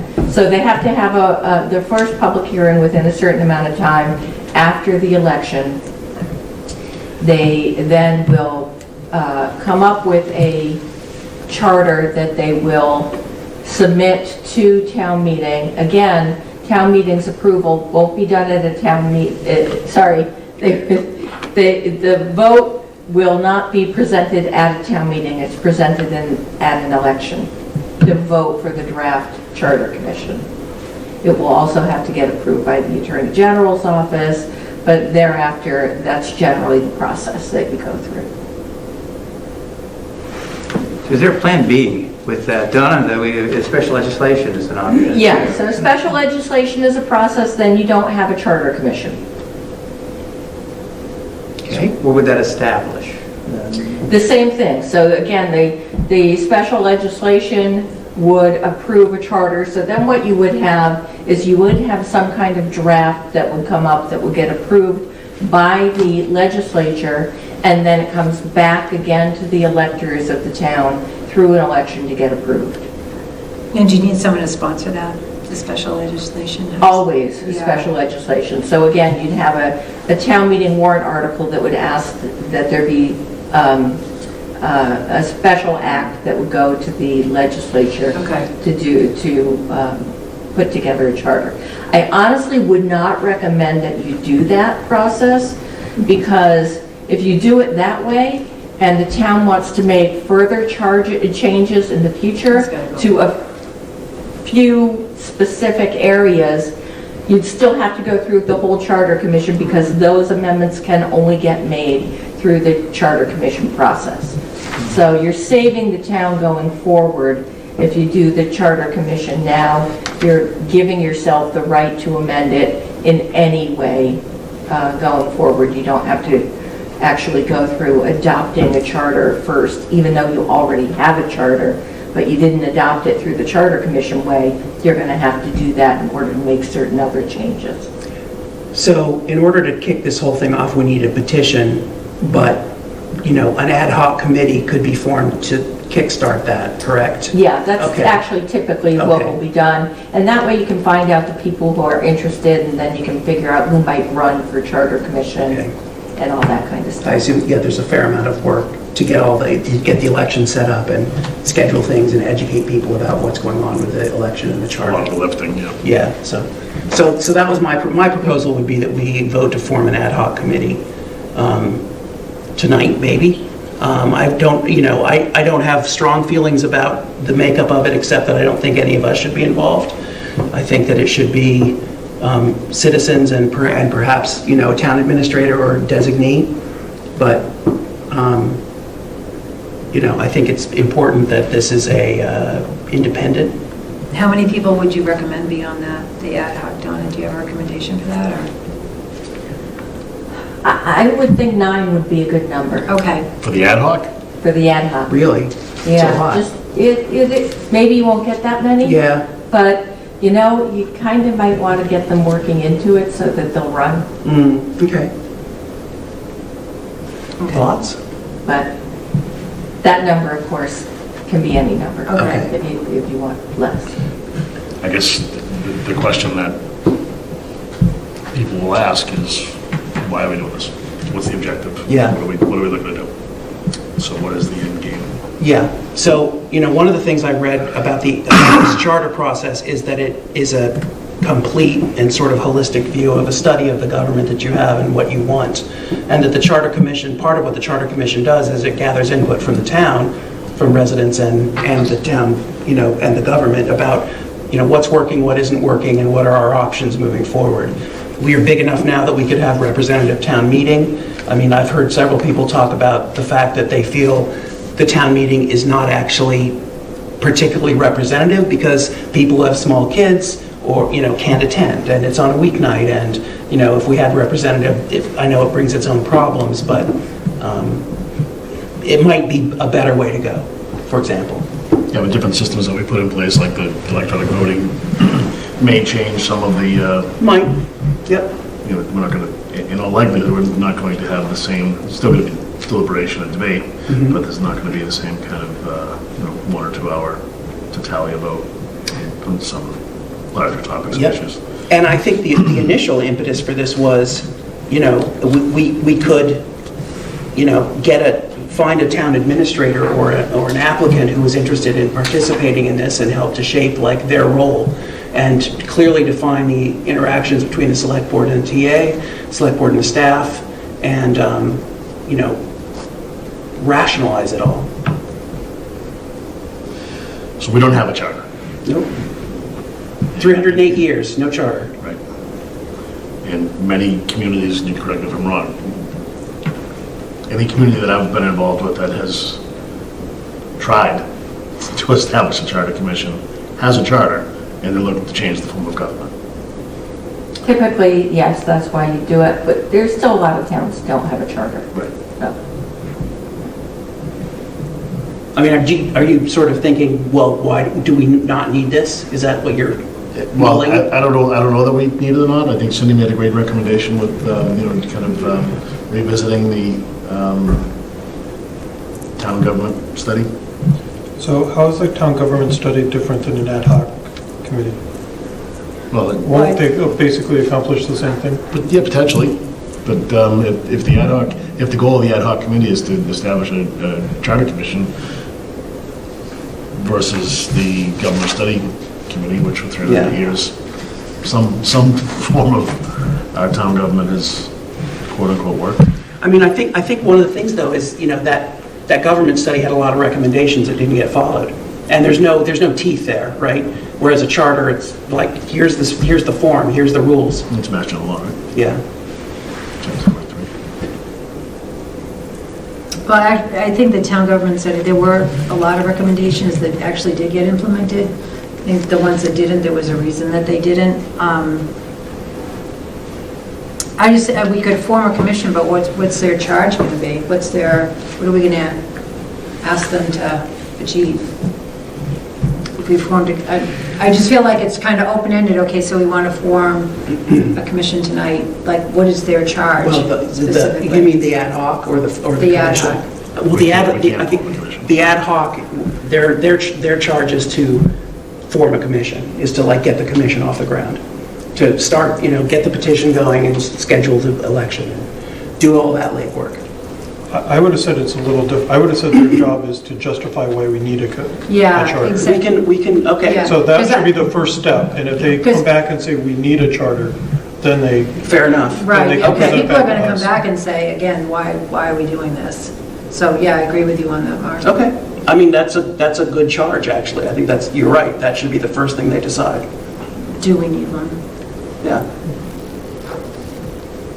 So if we decide to create an ad hoc, what do we need to decide tonight? The number of them, the makeup of them, who's on it? I'd prefer to do a little more research and find out how other communities have done it versus taking a vote tonight without, we're discussing. I would love what's Gary the- to be here what's for the- this. Well, Yeah. certainly, Yeah. it is good to have all five of us, but We could bring it back on the first meeting, just before the first, for town meeting. Gary would hopefully be there. Well, I mean, is it something we need to do before town meeting? I don't feel as though we do. We got a lot of Let's see why people. I think, it's a long-term project, right? So Right. perhaps not. So what we probably should have before we just, I mean, as part of the ad hoc is kind of like a timeline. Like, we want to form an ad hoc May 1st, have them up and running July 1st, and report back to us February 1st what they should be doing. And because otherwise it gets to be too open-ended and there's nothing. Well, why don't we just form it after the election? I'm not disagreeing with that. Yeah, But I'm instead of saying May 1st. part of, no, Yeah. I'm just throwing out random dates. Oh, but gotcha. I'm saying we need to, I mean, you just want to say, go off and decide what a Oh, charter no, looks yeah, like. You need to that's what I have- mean, yeah, we definitely need to make that. We need to do more the homework to say conversations. what we want and what kind of the deadlines and Yeah. goals that they're working to. Let me say one thing. This is a pretty good informational thing about charters, and it says, what prompts a community to examine its local government structure. Some of the catalysts might include the following, and I'm going to list these. An inability to attract candidates to serve in either elected or appointed offices. A perception that municipal departments are not communicating or coordinating functions as they should. An increase in population and the resultant increase in service demands. Poor town meeting attendance. So we're 4 for 4 on those, I would say. And, I think it bears at least a study to see whether we can improve those problems. I Right, and I 100% don't think agree. anybody's Okay. disagreeing with that. Yeah. We're just trying to figure out how to Well, move forward. no, I was just addressing the concern of like, why are we doing this? So, I also think you're not going to get 9 people on the committee, right? But That's going to be a well, attendance, yeah. let's find you out. can say up to 9 and see how many apply. Okay. And then Do say, you have a government study committee right now that's populated? No, No, the last one we had was that was a long 2006. time ago, yeah. So what's the plan for going forward? What date are we saying? The next meeting? I think we should. I don't think it's before town meeting. I don't think we do it at that. Oh, no, not the short one. I'm saying the next full meeting. That's the 8th. I think having working to what to make up the committee, we're asking for, number of members and kind of rough timelines Right. would be a good thing, and then we can advertise the committee and. Okay. And I don't necessarily think that we shouldn't have representation on that, but we need to not dominate it. Right. We can debate that. Mark, if you have any thoughts on timeline, you forward that along. So, Well, I think some of that, though, is us being prescriptive. If we're looking to have input, we certainly want to try to get an end product by a certain date, but to have a specific timeline in place might be something that the committee would be better suited to establish. We can suggest a timeline, and then they can come back and say another timeline. It'd be nice to kind of if you think about it, the timeline, they can report back in January so that we don't have to hold a special update or election, something, yeah. right? Yeah. To be part of the normal election cycle, right? And we can start justifying it that way. Okay. All right. so come back on May 8th, is that the spirit? Okay. I'll make a note. Okay, we're on to select board articles, I believe. Thanks, Donna. Yeah. Thank you, Good night, Donna. everybody. Thanks, you Good too. night, Tom. Drive safely. So I'll make the motion that Gary has all of them since he's not here. Obligatory.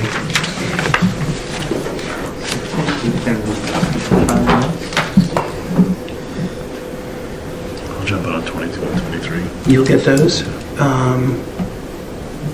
Give me a minute, we'll, Okay. Well, I don't know, the water infrastructure one is the Boxborough thing, Yeah. right? So I don't know what the sewer. okay, hold on a second. Oh, here we go. Start at the beginning, probably, all right? Bear with me. So Mark, maybe you and I can write up a plan for the schedule for the ad hoc committee? Okay. Hold on one second, guys. Okay, so I think we can make this relatively quick. So I do have this set up as a drop-down menu. So first 2 articles, the select board is not making any recommendations because this is town officers and annual report. So bills of prior years, Article 3. Gary? That's probably going to be the consent agenda, so I don't think it's any problem if you do put Gary there. I'll take it. I'll take the ones that are very likely to be on the consent agenda. Oh, of course you will. Sure I will. I'll take some others too. Let me just put this in, I can just use this as a drop-down for everybody. Does anybody want the budget?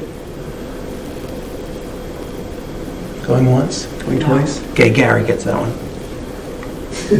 Tell you what, I'll do 6, 7, 10, 22, 23. Carries 6. Okay. 6, okay. Did you, Oh, actually, okay, I'll do 11. Gary should have 12 because he's on the LCTV committee. okay. And I thought Gary should have 13 as well because he did the compensation Grid grid. stuff, I thought Mark was going to take the CPC budget. But Oh, Which one's I that? don't care. 11? Did you want to take 11, Mark? Sure. That's fine. you want, okay. The only one I would kind of want to do is 20, but I don't think that's going to be controversial, the electronic voting. I'll take Neshoba Board of Health. Cindy, do you have any, or Mark, do you have any others you want? We're jumping around so much, I'm not sure which ones I... Well, So- yeah, let's see. Sorry. You had a few more. You had 6, 7, what are the other ones you wanted? Chuck had 6, 7, 10, 10. 22, 23. 10. And 22 and 23.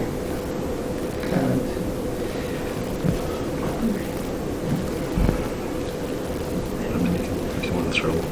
Okay. Let's give Gary 5 for the revolving fund. And remember too, this is only if something comes up. Yeah, Right. yeah. Who wants capital items? I'll take capital. Mark will take 9. Give Gary 14. Catch that. Sure. LCTV was it Gary? Yeah, so 12, 13, 14 are all Gary. Budget amendment, you want 8, Chuck? If you're gonna do the sewer stuff? Sure. Cindy, you wanna take? I'm out. You're out? Yeah, you have a lot. Cindy, you wanna take like 17, Stuff I'm gonna- 18, 21? I am not equipped to take those. Um, Oh, actually, yeah. Cross Who circle? took 19? Matt. I grabbed it, but I don't mind. You can have that one. Okay. Do you want that it? one, Cindy? Sure, I'll take it. Okay. Okay. The So one for that the... leaves the one- 24 we're going to pass over, and 1 and 2, we don't need to sign anyone, So we need- So we take the Uber one, 17? It's not gonna, I mean, it's probably, again, consent agenda most likely. All right, yep, that's great. So Chuck will take 17. Oh, am I? I asked if anybody had taken it. That's all I right. thought I heard Chuck, I'm sorry. I didn't, No, you didn't hear Chuck. That's fine, I don't care, Ryan. All right, okay. So the other two are just... I'll take 18, the stormwater stuff. We just need someone to do Croft Circle and the debt exclusion. So, Yeah, I'll take them, it's fine. okay, so Mark is taking 15, 16, and 21. Like the consent agenda stuff, right? That's what I was hoping for.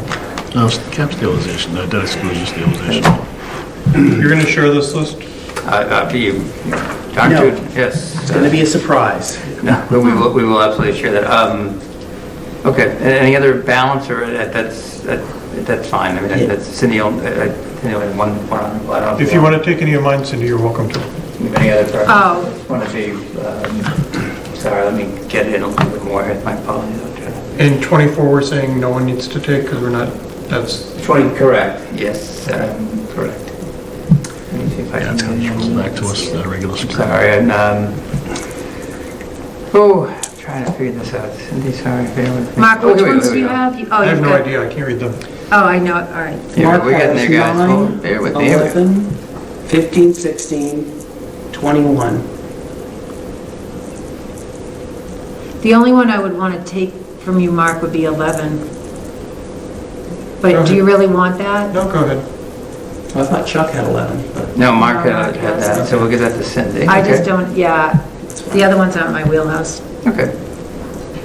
All right, I think, I mean, unless there's anything else, but I think that looks like a full That's list. fine. Oh, I think most of these are pretty I think it's non-controversial. not a lot left, Yeah. right? Okay. Okay, I'll go. That fills All out right. the list, okay. All right. Minutes of April 10th. Any corrections, additions, amendments, complaints? Way to go, Sue. Spindle or mutilate? I move the select board vote to approve the meeting minutes from April 10th, 2023. Second. Motion made by Chuck, seconded by Mark. All those in favor, will you please say aye? Aye. Aye. Motion carries 4-0. Do you have anything before I make a motion? to Anything adjourn? before we adjourn? No? Okay. Our meeting next week? Yay! Motion to adjourn. So moved. Made by Chuck, seconded by Cindy. All those in favor, please say aye. Aye. Motion carries 4-0. We are adjourned. Thank you. Have a for good prom this staying to the weekend, end. high school. That was my...